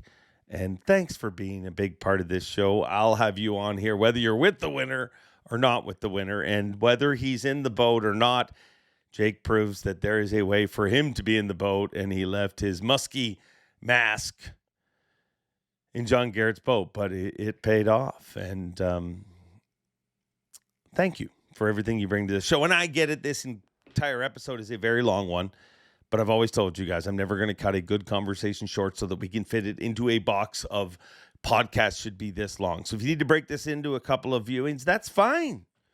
That's the freedom of podcasting. This next conversation is one that I have been looking forward to for quite some time. We've talked about doing this for over a year, but finally our schedules line up. And I've been looking forward to this one because one of the attributes about people that I appreciate the most, I mean, I appreciate originality. I appreciate risk takers. I appreciate dreamers. And she is the ultimate dreamer. Chased a dream that so many people probably told her not to chase. She hit so many roadblocks along the way, but the impact that Kristine Fischer has had, not just in female angling, in kayak angling, it's amazing. And the dreams that I really love and the dreamers that I really love are people that chase a dream that started as something they just wanted in their heart. But while they're chasing it, that dream spreads and that dream gets bigger and that dream gets more powerful because now they're not just the only ones dreaming it. There's other people dreaming it. And Kristine Fischer is a great dreamer, a trailblazer, an amazing person. And I think you'll find that out in this amazing conversation. This has been a long time coming. We've literally talked about this for a little while and right on point. You are in, like, whether that's a backdrop or not, you're in an incredible log cabin dressed in camo. Yes, I am. Thanks for finally getting me on, Dave. It has been a long time coming, and we've talked about it for a while, but I know both of our schedules have been kind of crazy, and I just happened to get out of the woods today at a decent time and find a little cabin that's got Wi-Fi. So here we are. Well, thank you for doing that. But let's jump right into it. I mean, first of all, a pretty exciting announcement. You're no more kayak. You're still totally about the kayak, but every once in a while you're going to get lazy and stand up in a boat. Why now? That's a pretty heavy question for the very first one of the show, but I think I've got an answer for you. So obviously, you know, I've been doing the kayak thing it's been about 8 years now, which is crazy to even think about that competitively. And a couple years ago, I fished a couple Bassmaster Opens. I had always kind of thought about jumping in and doing that. And, you know, the timing was never quite right. I quite literally lived on the road for 5 years. You know, I did the first couple years sleeping in the bed of my truck, like in the SUV at the boat ramps. I did all that stuff, then was in a travel trailer for a little while. And logistically, that would not have been a good time for me. I finally built a house last year, planted some roots, have a place to store a boat. And, you know, honestly, I needed to fish a few boat tournaments, even just on a co-angler side, just to understand how that, you know, because that's the thing, you know, a lot of these, I love bass fishing. I'm obsessed with it. I have been for a long time, but I did not grow up in a bass fishing culture. I grew up in a heavy fishing culture, but not a bass fishing one. So it was still a little foreign to me. And I wanted to make sure, you know, I kind of did it as right and as prepared as I possibly could have been before doing this. And everything just kind of worked out for right now. So if you grew up in a heavy fishing culture, but not a bass, why bass? Is it just simply because they are the prize fishing fish? I mean, if you're fishing for money, I mean, you're fishing for more money when you're bass fishing. Is that literally what drove you to bass fishing? Quite honestly, it is. Yeah. You know, when I was back in Nebraska working at the archery shop, that's when I was big into muskie fishing, muskie, trophy pike. I guided a lot of those trips back home. I grew up doing family walleye fishing tournaments. We are very much like your Midwest, your Northern kind of family, perch, walleye. You know, I'd catch bass growing up, a lot of smallmouth and stuff, but my whole family was kind of under impression that that's not what we were after. So when I saw that there was a competitive bass fishing kayak tournament at one of our local lakes back home, this was again 8 or 9 years ago now, it kind of blew my mind. And I had always seen like the competitive fishing. I had some good friends that competed in the professional walleye circuit growing up. So I was familiar with competitive fishing, but being from Nebraska, and I know that we've got a lot of very successful Nebraska anglers now, which is so dang cool. They'll attest to this, that when you get down south, the entire bass fishing culture is alive and well. We have high school fishing down there. There's college fishing everywhere. I didn't have that. So it just wasn't part of my upbringing, but it's been really, really cool to see. And now, gone to the classic the last 5 or 6 years. It's just, I'm absolutely obsessed with it. So What goes through your mind at the classic? Because I find that to be an interesting thing, because I just think there's certain, I'm not going to answer the question. I'm going to ask you the question. When you attend the classic, let's just take away in that whole situation. What's going through your mind when you're sitting there? a lot of emotions. It's crazy because it almost, Bass does such an amazing job of the production, and you have an entire auditorium filled with people that live and breathe bass fishing. And it's like, you can talk to the person next to you and feel like you've known them forever, because you have that one thing in common, which is we speak a universal language of bass fishing. And I get goosebumps every single time they do the opening announcements, because I don't think anyone's been to that show without dreaming that one day that could be them on that stage. And I think that every single year. And it blows me away. There's so much emotion. I love watching all the anglers weigh in and hearing their speeches. And it's just an entire feeling of just 1,000. And I'm not a very emotional person, but at that show, I think I'm at least in tears once or twice during every single Bassmaster Classic. I look back to before I worked for Bass. I was at 10 classics before I worked for Bass, when I was just part of the trade show and sitting watching those weigh-ins. And I just always feel like it's like a bunch of misfits from around the world. And it's getting less misfits now because it's more mainstream and stuff. But yeah, it's like all of a sudden, for me anyways, you go in there and you're like, well, this is what I've been saying is special all these years. But now I'm finally in a building and I'm surrounded by other people that are obsessed with this, just like most people are mainstream sports. It's a bizarre feeling. it really is. Yeah, it is that kind of feeling of belonging that you've looked for your entire upbringing, knowing that you were just a little bit different. And then you finally kind of meet your people, which is great. Have you always been a competitive person? Oh yeah, most definitely. I mean, just to give you an example, my dad, I grew up in a family where, we were the kids that were thrown off of the dang dock up north in the Boundary Waters without a life jacket to learn how to swim, that whole back to boat ramp in front of a, entire parking lot full of people. That's how we were taught how to do things right. And my dad, there's this little word game called Boggle. And I think I was in like the 6th or 7th grade. And it's basically, you shake up this thing and there's a lot of letters in it. You make as many words as you can. My dad's a brilliant man and he's very good with his words, and he would literally pummel me. And I was so dang frustrated that for every single library period, our school finally got computers. I think when I was in the 7th grade, I would play Boggle online religiously until I finally beat my dad like a year and a half later. But it was just this thing. And I played every single sport you can imagine. I played college volleyball for a year. So yeah, I was extremely competitive growing up. Being competitive is half the battle, but you also, I feel like, we've been just talking for a few minutes, but I feel like you're you're an outlier in the way that you like to do the different thing. Is that true? I've been told that once or twice or 1,000 times growing up. So yes, I'm a little different, I think. I don't like to admit that all the time, but yeah, I do things a little different sometimes. So, as a female in this sport, has it been I mean, the result is obviously good. You've done great for yourself. I mean, you've very established. I mean, you have no reason to even go to the front of a boat. I mean, there'd be many people that probably advise you to, hey, you've found your niche. There's people, stay in your lane. But I know that staying in your lane is not probably a principle that you've done a lot of. Has it been what you thought when you started this journey to make a mark in the fishing world as a female angler? Has it been an easy road or a tough road?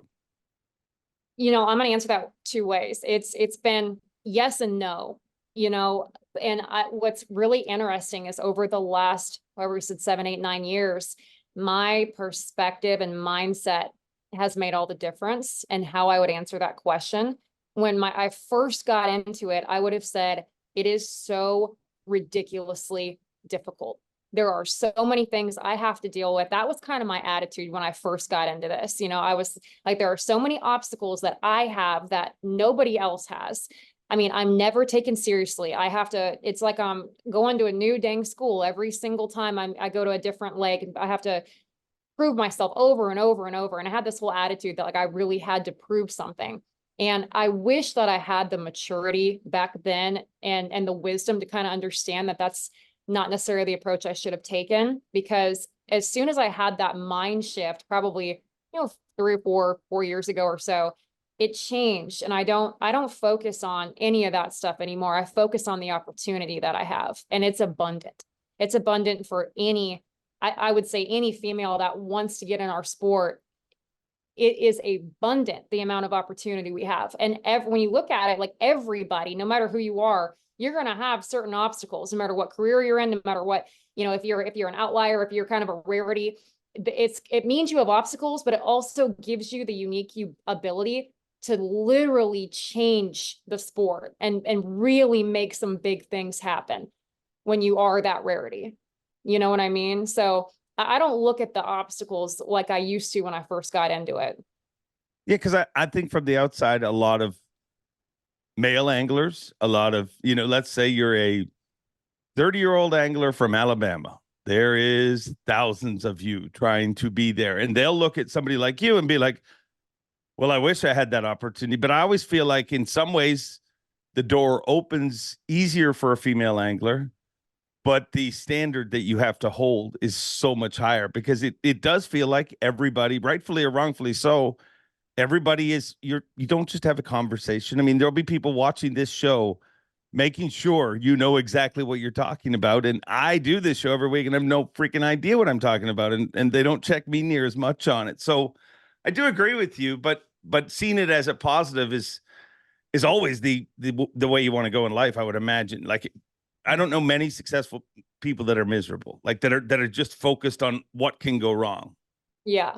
And that was literally the key for me, especially when you have, I've been a part of a lot of women's groups and a lot of podcasts that it seems like they want to focus on the obstacles and talk about how much of an old man sport it is or this and that. And I just, I really got kind of tired of that, because I've met about every single obstacle or, misfortune you can possibly encounter, just like anybody else. But that if you think about that and you let that consume all of your energy, I never would have made it this far, and it's like, I think you can literally train your mind to see what's going right and what you can do. And it's like when I was in sales, I've been in a male dominated field since I could walk. I've always been around the guys. It's kind of been very comfortable and very normal for me. But when I got into hardline sales and was the only female corporate wide that was selling and hunting and fishing well over 10 years ago now, customers literally, they wouldn't give me the time of day. And it was so dang frustrating. And I used to sit there and just be like, I'm never going to be able to, do this. I'm super outgoing. I know what I'm talking about, but no one's giving me the time of day. And my male supervisors were so encouraging and saying that, listen, like, we know you can do this. You just got to think of how you're going to do it differently. And so instead of, I wouldn't even let any of the customers, I wouldn't even give them a choice. Like, they were going to listen to me. If they picked up a product, I would sit there and start spitting like, that's a 30-inch axle or 6-inch brace height, 30-inch axle to axle, Hoyt carbon spider. It's one of my favorite bows, one of the fastest ones out there right now. You want to shoot it. And they're just like, yeah, let's get it set up. So it's just a whole entire mind shift that I kind of had to adapt over the last several years. So you've been doing this full-time 7 years now? Yes. Is that what you said? Yep. How has the sport changed? Just female angling. Tell me where you would rate the sport. Not even 7 years, 3 years before you tried to do it. 10 years ago, where was female angling and where is it today? Well, 10 years ago, goodness. I mean, I remember the way that, again, I wasn't as heavily involved into the bass fishing world quite yet, but I did know a little bit. I sold in the outdoor world. So I saw a lot of the, the reps and the magazines and the posters we would get for marketing. And the way that women were marketed was a little interesting about 10 years ago. It was very, there's a lot of very attractive women that were kind of what I would consider the face of female fishing. And now it seems like we've done a much better job at, I think, marketing women in a better way, in a more competent way, not out there just, looking like they don't quite belong. But I think that's really good. And even more so, I think we've seen an incredible push in the competitive side, which is what I'm particularly proud of. We've seen way more women competing. I know that I used to be one of maybe 2 women that would travel all over and fish the kayak stuff. And now this last tournament, I think there were 4 or 5. Some of them there's 8 or 9. I mean, that's pretty big, in the last few years. Where would it be 10 years from now? If in your mind, when you think 10 years from now, we're going to have another one of these conversations, and what is the sport going to look like at that point? Well, shoot, Dave, I mean, I've got big dreams for the sport in that capacity. So I don't want to seem like they're a little too lofty, but I would hope in 10 years, I would love to see, 20 to 30 women fishing the opens. I would love to see, a couple of women, hopefully in 10 years, make a top 3, maybe win an open, maybe qualify for the classic. Gosh, that's my goal. That's what I hope to see, at least in the competitive realm. And I think that we're going to continue to see the sport just grow both competitively and recreationally for women, which is awesome. But I think 10 years, we've got so many women that are competing in high school now. I mean, there's some all women's high school teams like all over the country. And that's what it's going to take, is somebody at that age with that level of passion for the sport to stick with it throughout high school, college, and all of that, I think, to kind of break through. So fingers crossed. I mean, that's kind of what I see and where I see it going and where I hope and why I decided to get out of my comfort zone and go against most everybody's advice of staying at kayak fishing and going to the bass boat. What was the advice? Do not do it, for the most part, from your sponsors, from your partners. Like, did you? Oh, no. I mean, sponsors love it. They're all on board for it. Actually, a lot of people, a lot of my friends that are professional anglers have been wanting me to do this for a long time. It's more so the people that are very close to me that see the amount of work that I put in behind the scenes and know the level of commitment, truly know what that's going to take on top of what I'm already trying to do. And, I think they're just being protective of me more than anything, but it's more out of like caring for me and my future, rather than saying, hey, you're dominating where you are. Why would you want to leave? Like, you can just coast through the rest of your fishing career. But again, I'm just not somebody that stays comfortable too long. And I don't really like to be on cruise control either. What's your biggest fear going into this, if you have any? I don't really have any fears. I have a couple of things that are definitely, I would say, on the forefront of my mind. And, the one thing being, I actually saw that was it Bass Boat Central, that giant bass boat forum, made a whole thread about me doing this. And the comments were all extremely positive. I was kind of blown away by that, like very encouraging. But the thing that I'm a little, I wouldn't say nervous, but I just wish people had a better understanding of how difficult the opens are. And not only that, but for me, I've driven a bass boat now 5 or 6 times. Yeah. So, it's not like I did not grow up driving a bass boat. I'm very good at what I do because I've done it for so long and I'm comfortable with it. But when you throw in, and it's not really driving the boat as much as it is operating the trolling motor and getting to where the boat position is second nature. And I know exactly how that boat is going to maneuver. And I really think that takes some serious time. And not only that, then I've been used to using forward-facing sonar, how I do it on my kayak, which is using, turning a pole. But when you're having the troll motor on 9 or 10 and you're trying to chase down a fish, that's a whole different mentality of using forward-facing sonar also.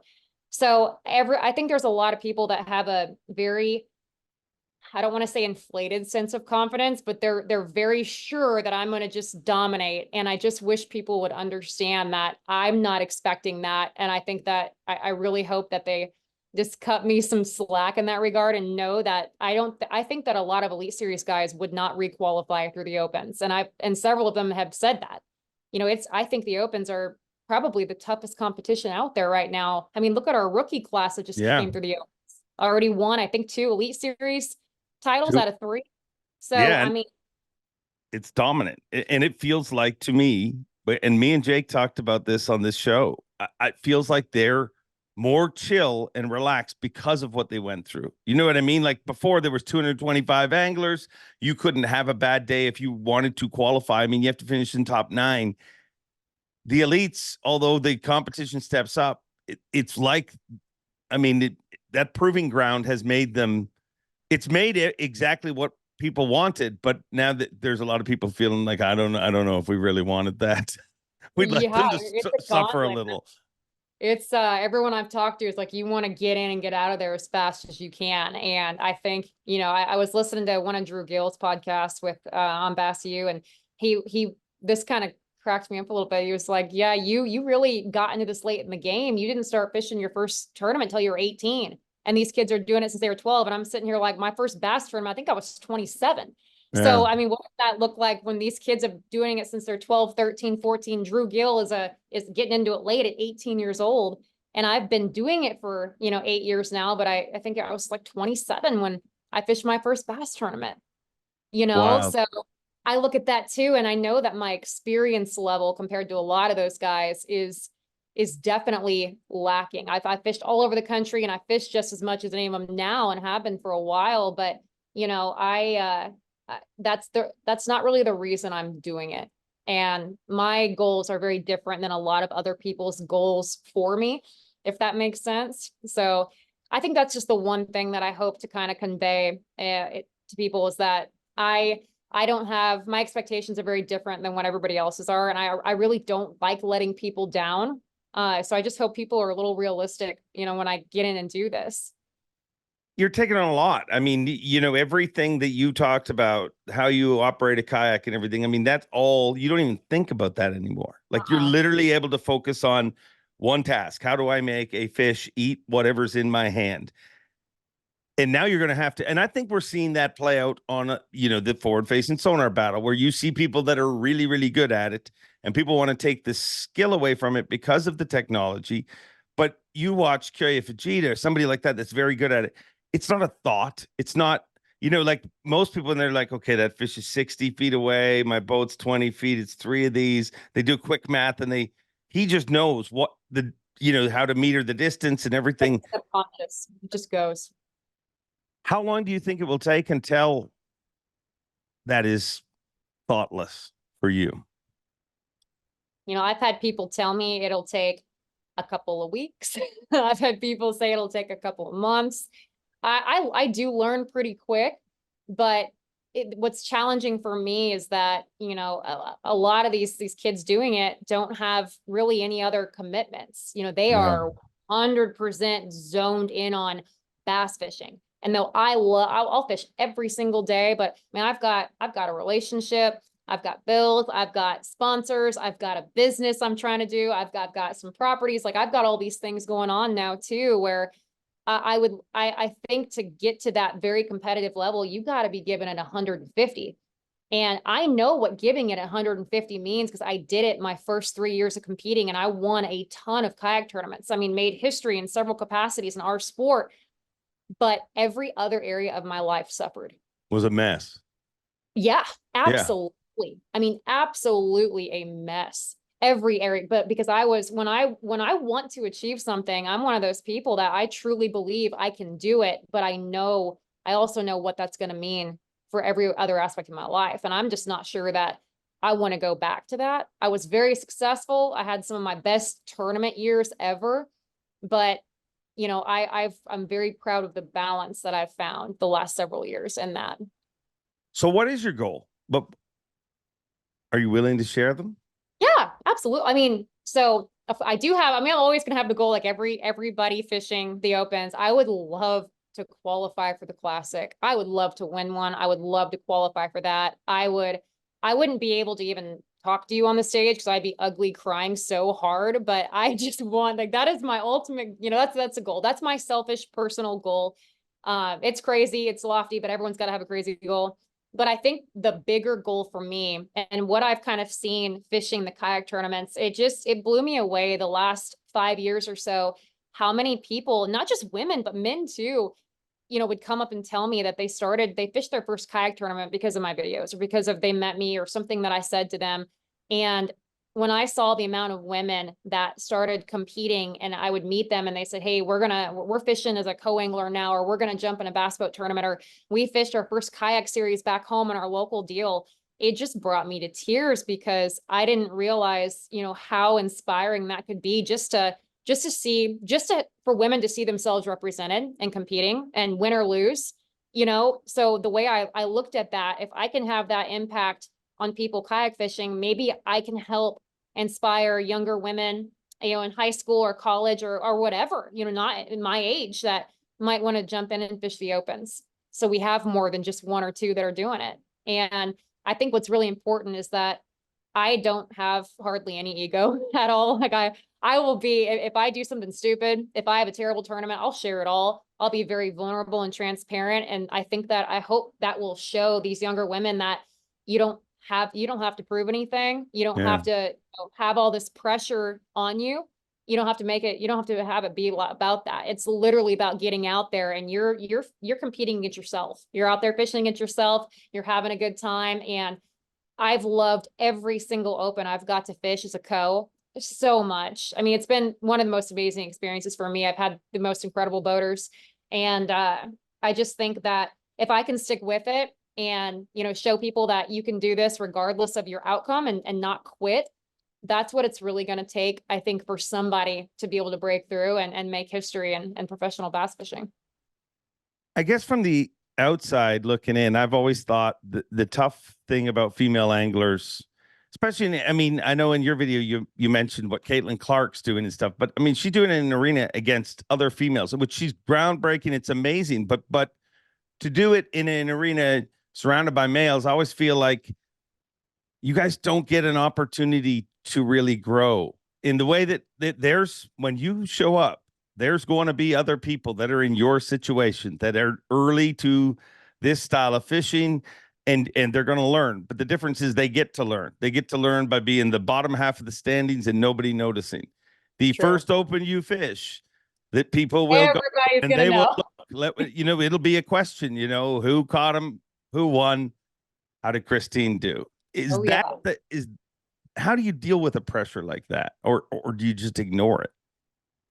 I've gotten pretty good. I mean, being on social media for a long time now, I've developed some calloused skin, if you will. And I just learned not to take it super seriously anymore.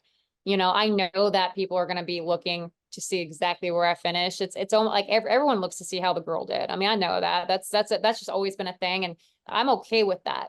You know, like I said, I'm secure enough in my abilities and what I've done and, you know that I don't have the talent that some of those guys do in that field, but I've got a heck of a lot of heart. And I think that's what's going to help carry me through some of those really tough tournaments where I get my teeth kicked in, because that's going to happen probably for a while. And that's okay. I think that's what I'm hoping is by getting my butt kicked and showing that, hey, I'm still doing this and it's okay. I mean, Trait was a huge inspiration for me a long time ago. And, she'll tell you she didn't have very many good tournaments, hardly at all. But me just seeing her up on the weigh-in and seeing her do them for so many years, that was big for me. I didn't care if she didn't have a good tournament. It didn't matter to me. And I think there's a lot of women out there that just want to see somebody doing it. So I just have to remember that. And it's really easy to say now. Now, ask me after my first Open how I'm feeling. If it's really tough, I don't know. But I'm hoping that I can kind of carry that attitude through.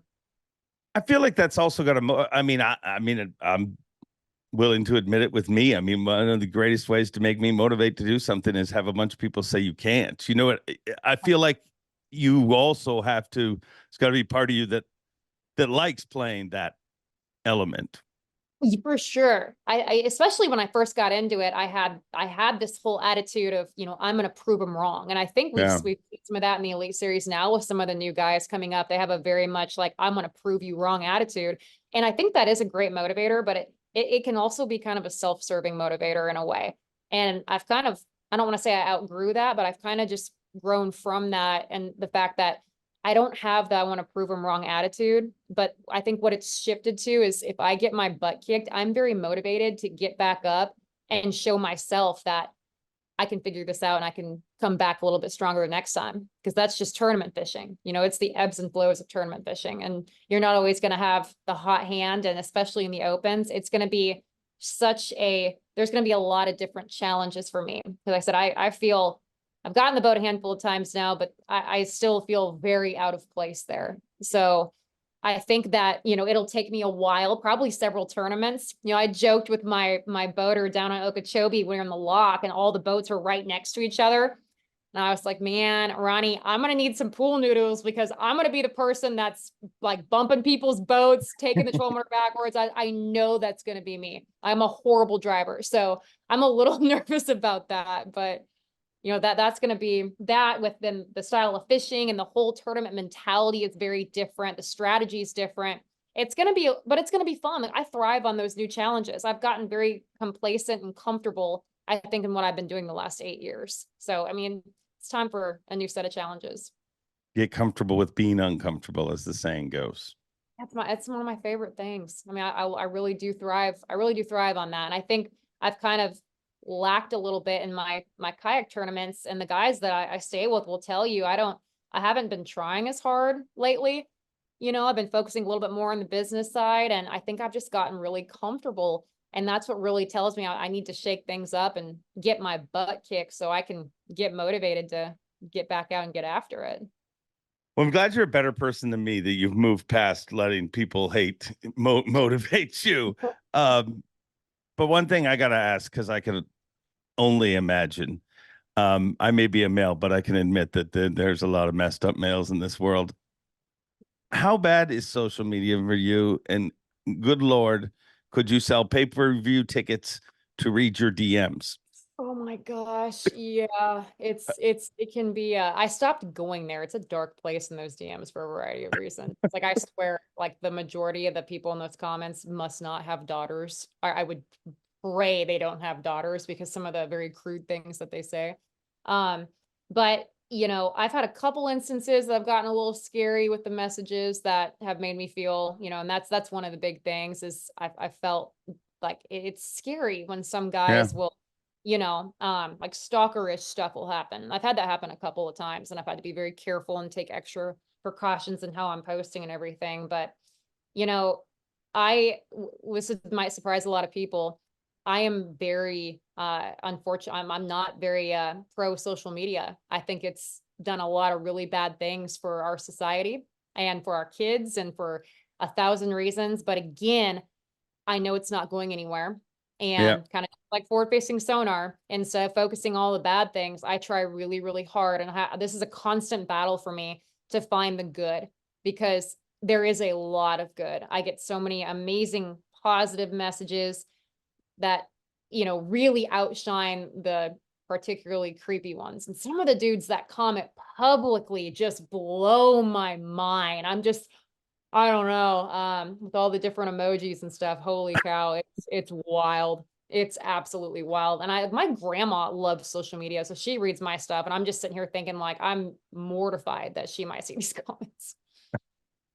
I mean, it's you're probably a better person than this, but if you're ever looking for hit content, just once a month, I would just randomly read 10 DMs and just out them because people would line up to see that. It's weird how the world has gotten where people, I mean, if you put lull behind it, if you put LOL behind it, you can say anything you want to a person on earth, it seems nowadays. And It's crazy. it's wild. And I agree with you about social media. Although I'm, a big benefactor from social media, I just think there's so many negatives. Like, I mean, I look at myself in school. I think everybody went to school, no matter whether they were the coolest kid in school or not the coolest kid in school. They never felt that. You know what I mean? And now there's a way you can count the number of likes. You can and it's like, it's so bad. And you put a lot of especially for young women, like, they've got these filters and there's this beauty standard now. Like, holy cow, I can imagine if I had that in junior high, I would have felt like an absolute freak probably because of how everything is just doctored up now. And you are just bullied if you don't look a certain way or act a certain way, and you can't escape it. You used to be able to go home after school if there was stuff going on there, but now you go and it's all over online. It's holy cow, these kids. I just can't even better reason to get kids out fishing off of the screens, Yeah. No, it's true. It's true. But it's not going anywhere. The world is, I mean, when you look at it from the outside, I always look at those sports pictures where you see LeBron James doing something and everybody's looking through a phone, and then you see a still of Michael Jordan doing it, and the whole crowd has got, like, they're just focused. Like, nobody, I mean, the Classic, every year at the Classic, I look at the crowd and I'm like, it's awesome that there's that many people that into it, but I'm like, nobody's even watching this. You might as well have stayed at home because you're all watching it through, a little box in your hand. It's wild. It is wild. It is kind of sad, but I think that's even what makes our sport that much more unique, because it hopefully people get to disconnect. I know the screen thing is a really big controversy right now, but with forward facing sonar, but I think you still just getting out there in nature, it gives you like one of the rare opportunities in our lives right now to really just slow down and disconnect. And I think it's really important. Buried in all those weird DMs, I'm sure there's tons of inspirational kids around the world reaching out to you, females, because I hear it. I mean, there's not a seminar or whatever that I attend that there's a female angler comes up. She's fishing collegiately. She's fishing through high school, whatever. They mention you. They mention a few other female anglers.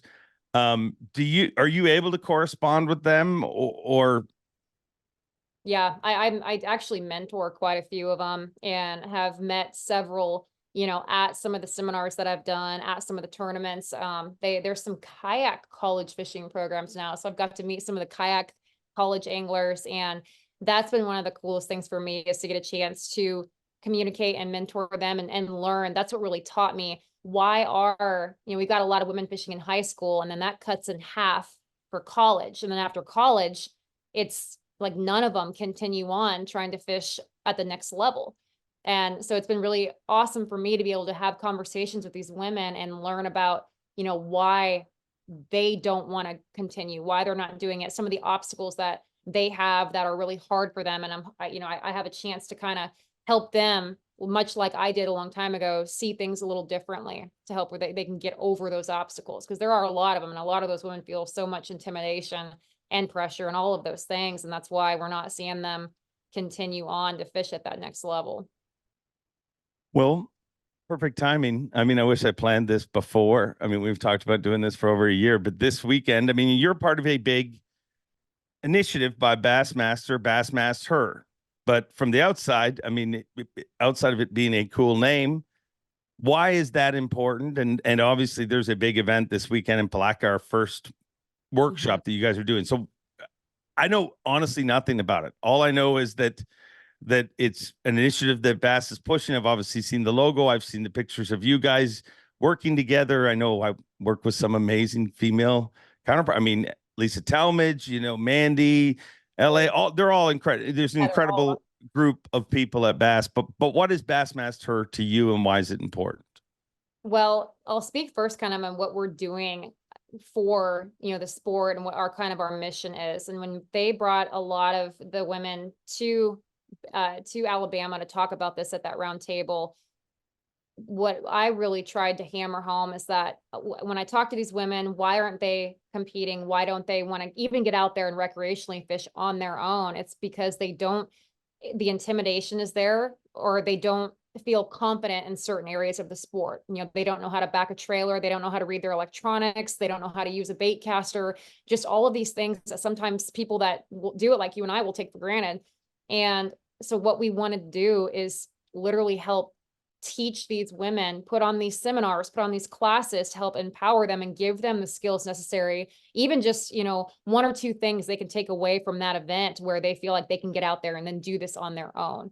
So that entire initiative is to bring more women into the sport, get women out there fishing, whether it's, competitive or just recreational, get them out there on their own, give them the confidence to get out there and do it. So these seminars that we're putting on, we're doing 3.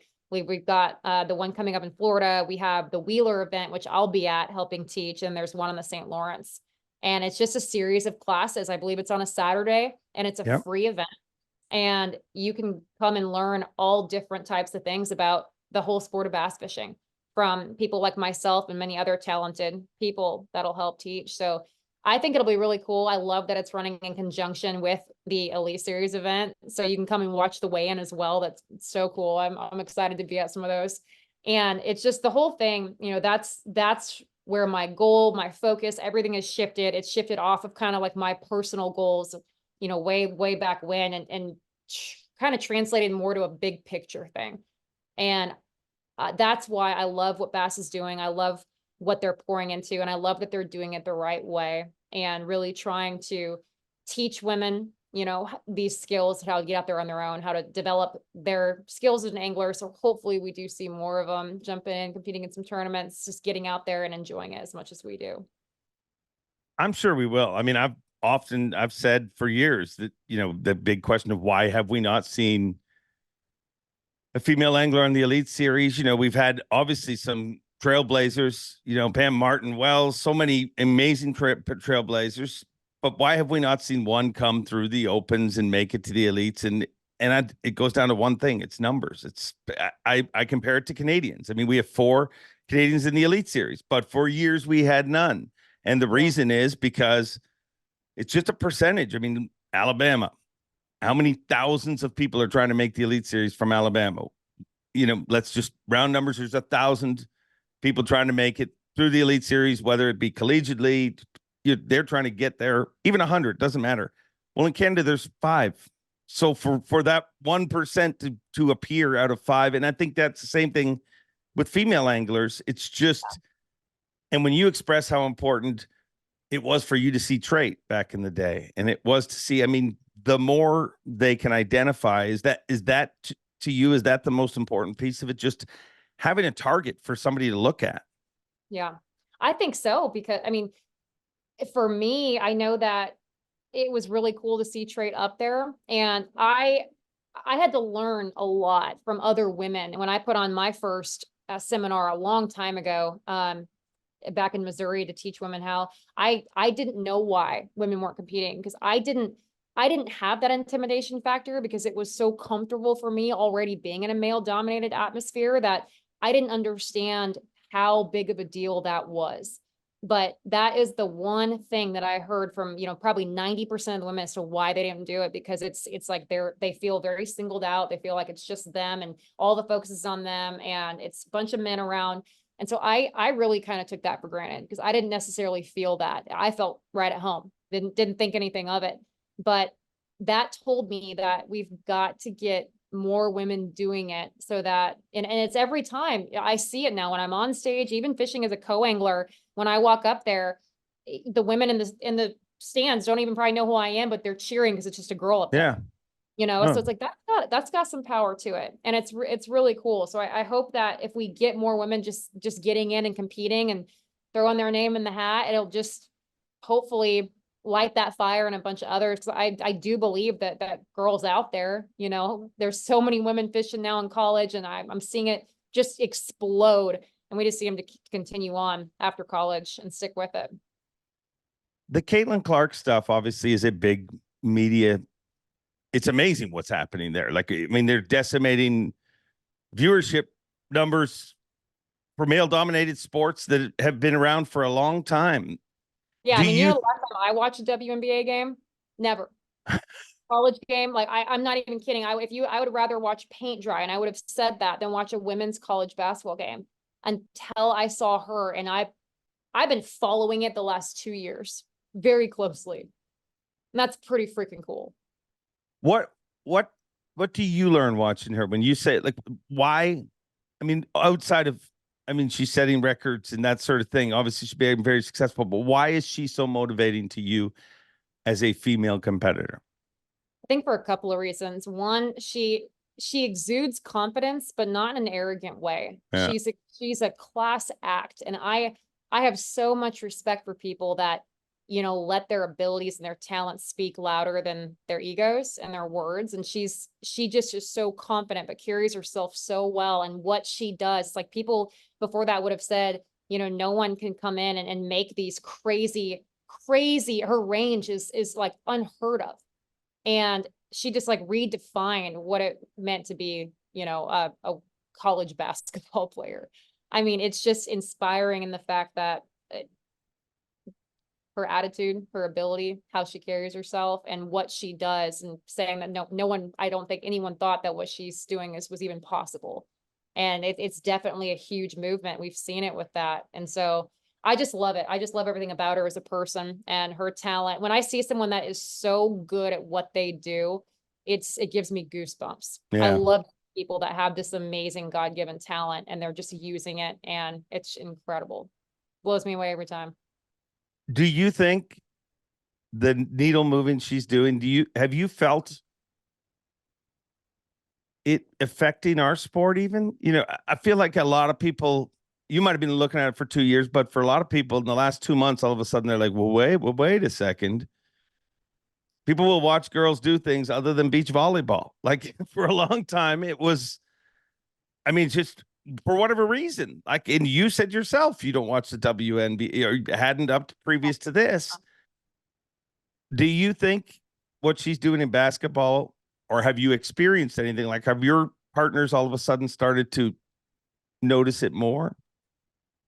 I think, you know, that's really funny you say that, because I hadn't really thought of that on a larger level until you said that. But I think absolutely, just in general, you know, because I think she got offered to play in the professional men's league, like the one that is Ice Cube. I'm so bad with pop culture. It's Ice Cube or somebody that Yeah, made her like a fun. the 3-on-3 league. Right? He'd give her $10 million to be in his 3-on-3 team. Something like that. Right. So that made her like an anomaly, and brought like a women's college basketball player into this, and had this offer for that. I think that just kind of, you know, anytime a woman is getting this recognition and excelling in something and garnering the attention of men and women, that is just, it's inspiring in general for society, no matter what she's doing. If she's, you know, bull riding, or she's boxing or whatever, if she's just an absolute standout and getting this attention from men and women everywhere, I think it just kind of goes hand in hand with just inspiring women and kind of lifting up really powerful, talented women that are out there just representing in their respected fields. I think Caitlin Clark is just kind of, I mean, I felt very motivated by her, and I played basketball in high school, but I can't say I'm super interested in it now. But just her and what she's doing, yeah, it's elevating women all over the country. I would argue for sure. Maybe I'm part of the problem here because I'm just thinking about it. Does it frustrate you that we have conversations like this, and most of our conversation has just been about being a female in this sport, or is that just what you expect? It used to really frustrate me. I used, you know, my first few years, again, back when I lacked a little bit of the growth and maturity that I wish we all would have had way back then. And I was pretty frustrated, and because I saw a lot of things kind of coming my way very easily, and I hadn't really proved anything yet, or I hadn't done anything. And I knew it was just because I was a female. And I remember one tournament, a huge tournament. 8 years ago, I got third, and I swear the amount of attention I got, oh, I know it did. It overshadowed the guy that won it, and I was furious. I mean, furious. And I even told the guys at Bass just last year, if I do fish the Opens, I really don't want any attention for any mediocrity. I don't want that. I do not want to be highlighted or have any extra attention if I'm not doing anything that's not, if I'm not winning or making top 10s or anything like that. But again, that my perspective has shifted a little just because I do see I'm not the norm, I think, when it comes to like female anglers. I think a little bit differently. And when talking with large groups of women, they want the women highlighted no matter what they're doing, because that helps them feel represented. So that kind of helped me, change my mind, change my attitude a little bit on that, and not kind of focus so much on, I'm getting so tired of making this about women and men's sports or anything like that. And more so like, okay, I understand why we do need to put some attention and some visuals on some of the women out there doing it, because if we do that, then all the other women out there feel a little bit represented and seen in this. So I think it is important to talk about it. And I probably would have answered that differently 5 years ago. But I see how it's important and relevant now and inspiring, and I definitely didn't used to. I would get pretty dang tired of it, but I get that, but I feel like it's anybody. I mean, we make a big deal out of Carl Jacobson because he's the only Australian. You know, we make a big deal out of the Canadians because they were the only ones. I mean, now people are tired of hearing about them. They've won enough, I think. But it's just, I mean, it comes. I mean, you're getting noticed. I get where you're coming from, because I get where you're like, well, I can fish. Talk to me about fishing. I'm more than just a female trying to take part in this sport. So I do understand that, but I think it's kind of a double-edged sword. I mean, I don't know if I have a sickness, but I always tell my wife, like, if I go to like a party, but not like my friend's party, but you go to a friend of a friend's, like your friends, but it's with a different group of friends. And if you go there, and if I end up hanging out with some dude who just wants to talk about nothing about fishing, like all day, it's just asking me fishing questions, it drives you crazy. But if I also go to a party and nobody mentions I do anything in fishing, I'm like, wow, has my career gone in the tank? Like, it's a double-edged sword. Yeah, I can definitely see that. I think, yeah, that's pretty funny when saying it that way. Yeah, I don't get too tired of it. It is, I want to be, I definitely want that. I want women to be highlighted. I hope that I can have, some success in the Opens down the road in the upcoming however many years, to where I feel like it's deserved recognition, if that makes sense. I want to do something. I want to do something to get the attention, and I've done it in the kayak scene. I want to do it on that scene too before. But then again, everybody loves an underdog story too. And I really feel like I would definitely be an underdog for this one for a lot of reasons. And any attention you get is fully deserved. I mean, again, to remove sexuality from it, whether male or female, doesn't matter. Like Carl Jacobson, like what he's overcome is ridiculous. He came from a country that has bass, but they're not the bass that we fish for. He'd never thrown a jig. He'd like so many things he had never thrown. So like, I don't think, I mean, and you're doing the same, like you're taking, and again, Carl, prime example, exact same situation as you. He was the poster child of Australian competitive fishing. He had no reason to come here. He could have stayed there, started a show, done whatever, and been fine. But it's that fire that's in you, that risk. It's walking on a tightrope that gets people like you excited. I would imagine. Like we're alive. Yeah. I think that's why Carl and Kayla and I get along so well, because Carl's one that knows for sure. I mean, he's been chewed up and spit out, more times. And that's what makes his story so dang inspiring. I remember when he won 10 killer, and I know where they were at, before that. And just that, I mean, that's like bringing tears to your eyes type stuff right there. And he's got the heart. And that's why I always go back to, he may not have had the amount of talent that some of those guys did back then, but he made up for it in heart. And that's where I felt like, I've got a lot of that. And I'm pretty dang stubborn. Like I don't quit, I don't care how much I get my butt kicked. I don't quit. So I think that I can hopefully take that level of heart that Carl has, and, people like Carl have always been inspiring to me throughout my entire career, because I'd rather, if I built a roster of like my all-time bass fishing team, I would have people that had heart over anything else. I really would. When he first told me the Fear My Heart thing, he said, well, we used to call him the Wallabeast when he first showed up, which we were making shirts and it was great. We loved it.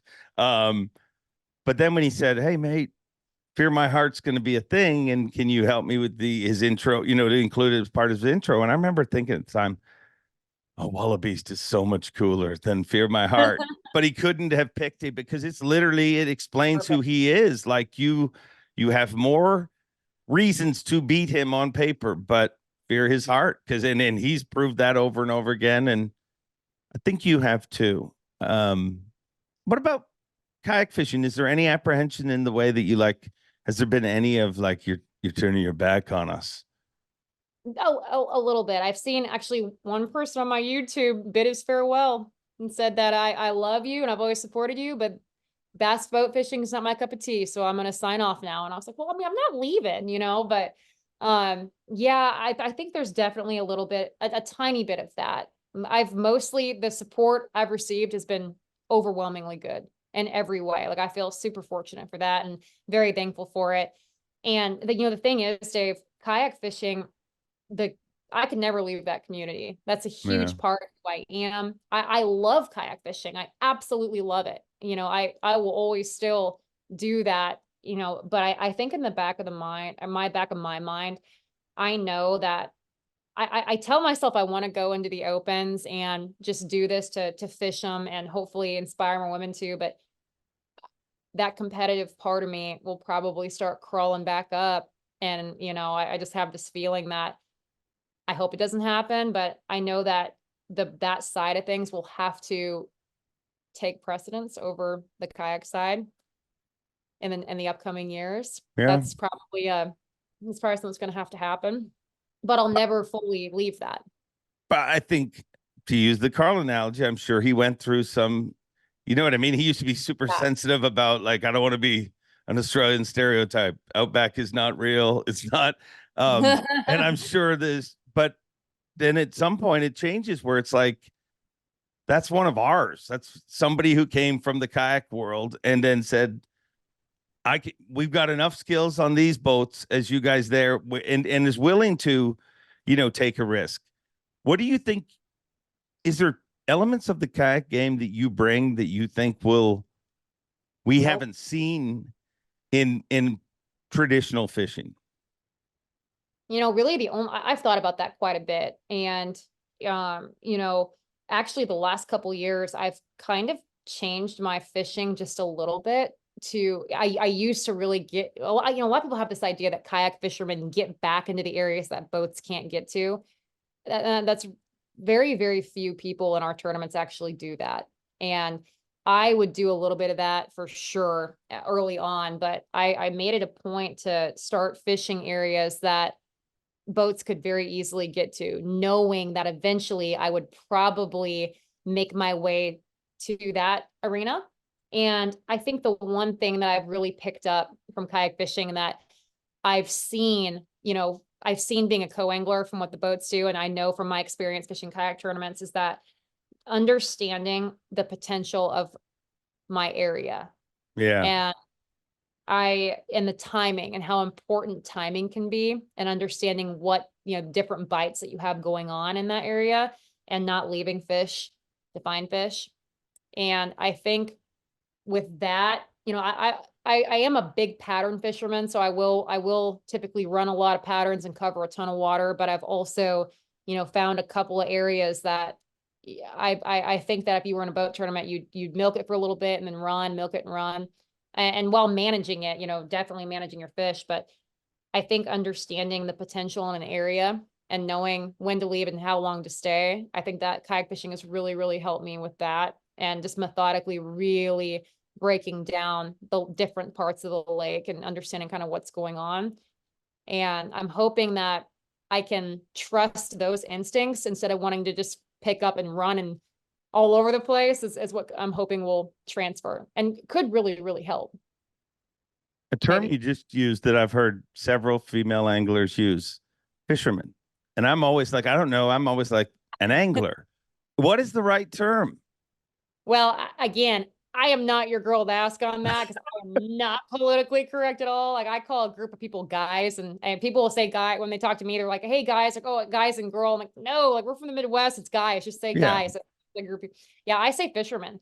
I mean, I think fisherwoman sounds a little odd. Yeah, I You look agree with at that. boxing. Like, would you call a female boxer a female boxer? Or would you just call her a boxer? You know, Well, I guess man's not in that, so that's different. But yeah. no, That's why I go with angler. That's why, I mean, I just always feel like it. maybe that is a I little, don't know. Maybe it's maybe you just me should being say that, sensitive because I'm a male in and I should be sensitive to 2024. that. I am not at all. So I should probably watch myself on that if I'm going to be a spokesperson. See, I said spokesperson, not spokesman for that. I'm learning already. I say Oh, fisherman or angler. yeah, no, I was curious to what it which direction of that you. I mean, I think we've spent way too much time in today's world worried about how someone said something and what rather than what they meant by saying What the something. You know, message was. Yeah. I do not for one get hung up on that type of stuff at all. Never have, never will. well, that's a good thing because I'm sure you got a lot of those kind of hurdles ahead of you. What's the dumbest thing you've ever done to catch a fish? The dumbest thing I've ever done. Yeah. I've done a lot of dumb things to catch a fish. I'm sure I think one of the dumbest. Oh boy.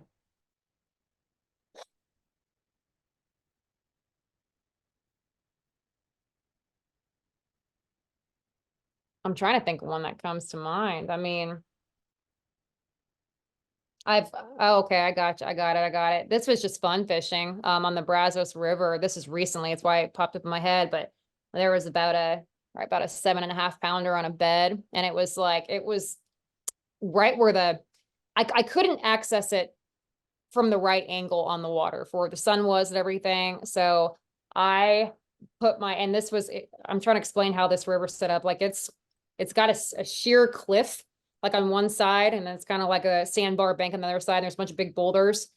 I climbed up on this cliff onto a tree and was hanging on this tree, which was probably like 13 feet in the air over this bedfish, like, just a few feet backward, but that's like where I could get up and get the right angle to fish for the fish and see it. Cause I couldn't see it on the water. I had to get up there. So yeah, I climbed up in a tree to fish for that bedfish, and I actually did end up hooking her, but because of, you can imagine, laying in a tree with my rod, I didn't get a super good hook set in it, but it was pretty entertaining. It was definitely pretty entertaining. It's stupid the things that people do just to catch a tiny green fish, and Yeah. you're Yeah, a big inspiration to many people. And if you had an opportunity to give yourself advice 7 years ago, if this Kristine Fischer was sitting in front of you when you were about to chase this, what advice would you give yourself? Probably a lot of the things that I've kind of said in this podcast that I wish I would have known a long time ago.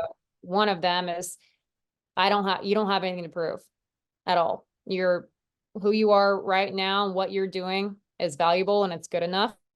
And I think that would have really helped me mentally in my first few years and be a little bit more big picture minded and not so focused inward on what I was doing.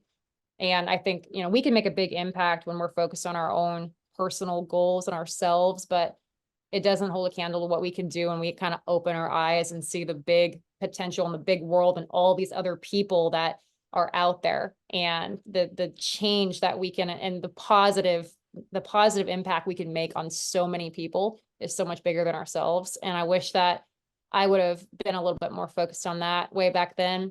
And I wish I would have known that, I've kind of always known not to listen to anybody when it comes to people that doubt you. I've always been pretty headstrong in that department. So I wouldn't necessarily say that, but just to not take yourself so seriously, not to take any of this so seriously. And you can always post and ghost. don't read the comments. It's been one of my favorite things lately.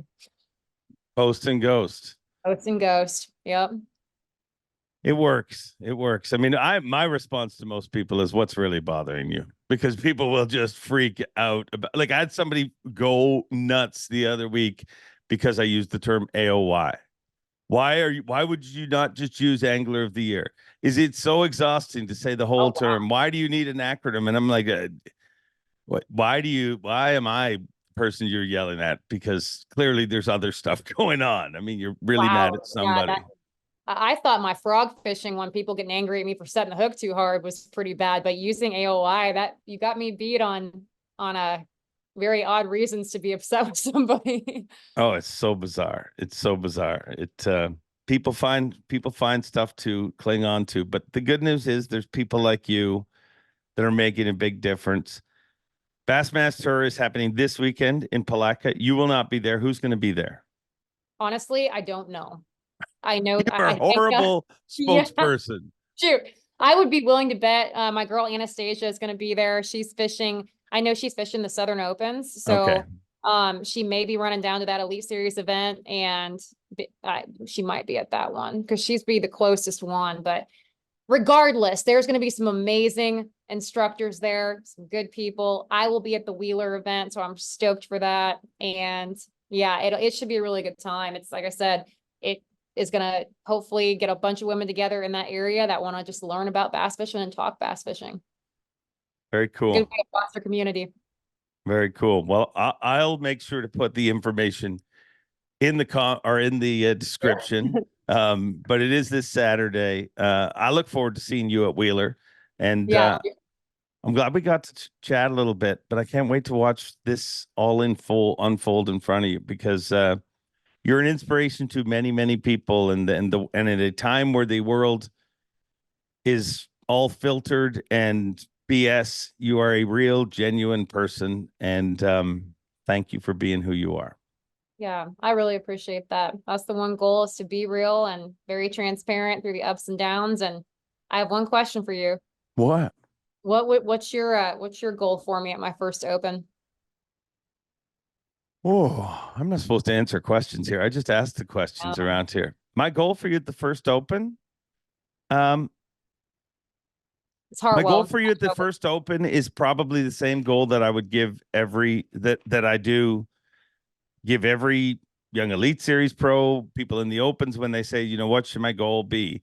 And I always say, number one, I say, be whoever you are, whatever it is. We are in a world that doesn't work. Like the fake. I mean, it's just not, people don't want that anymore. You know what I mean? Like at one time, the Tonight Show was the big thing because people would tune in and they would have set questions. Tell me about that time you went to the zoo. Oh, I got a great story about the zoo. And now they want Joe Rogan and a real conversation that takes 3 hours long. And I think that that's a good thing about the world. So be whoever you are. But the most advice that I give you, and this will help with that advice, is I want you to make an impact. I want you to make an impact, whether it be in the standings, whether it be on the stage, whether it be on live. I want you to make an impact, and I think you will. And I think that's something that you've mastered. And I know you focus all on the results, but you also have learned how to make an impact. I mean, our relationship, we don't know each other that well. You know what I mean? But when I saw you at the Classic, I hugged you right away because I feel like you're an important part of our sport. And I feel like at a time when everybody, again, wants to, it's so easy. I mean, I could literally just have spent this whole podcast talking to you about shitty things people have said to you over your life. And it probably would have gone viral because there's some good ones in there. Well, we'll do that next time. But no, I make an impact and be who you are. Being who you are, I have no problem I know you'll do that. But make an impact every chance you get, because I've learned that about bass. I mean, it amazes me, like the amount of people that are watching and you just don't, at a weigh-in that's on a Monday and there's no reason for people there. There's a kid in that crowd that it's not a small Monday weigh-in to that kid. This is the thing that motivates them to go on and chase their dreams. So make an impact. That was pretty flow. That was pretty spot on. I like that. I'll All remember right. that. All right. Thank you very much. Thank you. Great stuff from a great person. I thank you for tuning into this show. We're done here now, but there's lots still to go on. I mean, this is a special week in the bass fishing world. We have been celebrating Rick Clunn's 50th season of competition. Well, this weekend in Palatka, Florida, he will fish his 500th Bassmaster event. There is going to be many bass fishing dignitaries in town. We're also going to have the very first BassmastHER event, which I will post the information on that in the description down below. I hope to see a bunch of you there. But whether you're there in person or you're watching on Bassmaster.com, this is a special week. This is a history-making week, a historical event that we may never see duplicated again. Thank you for your time. Enjoy being. And as always, Bob Cobb, take it away. Thanks for watching. Please like, comment, and subscribe, because Bob Cobb of the Bassmasters told you to. You hear?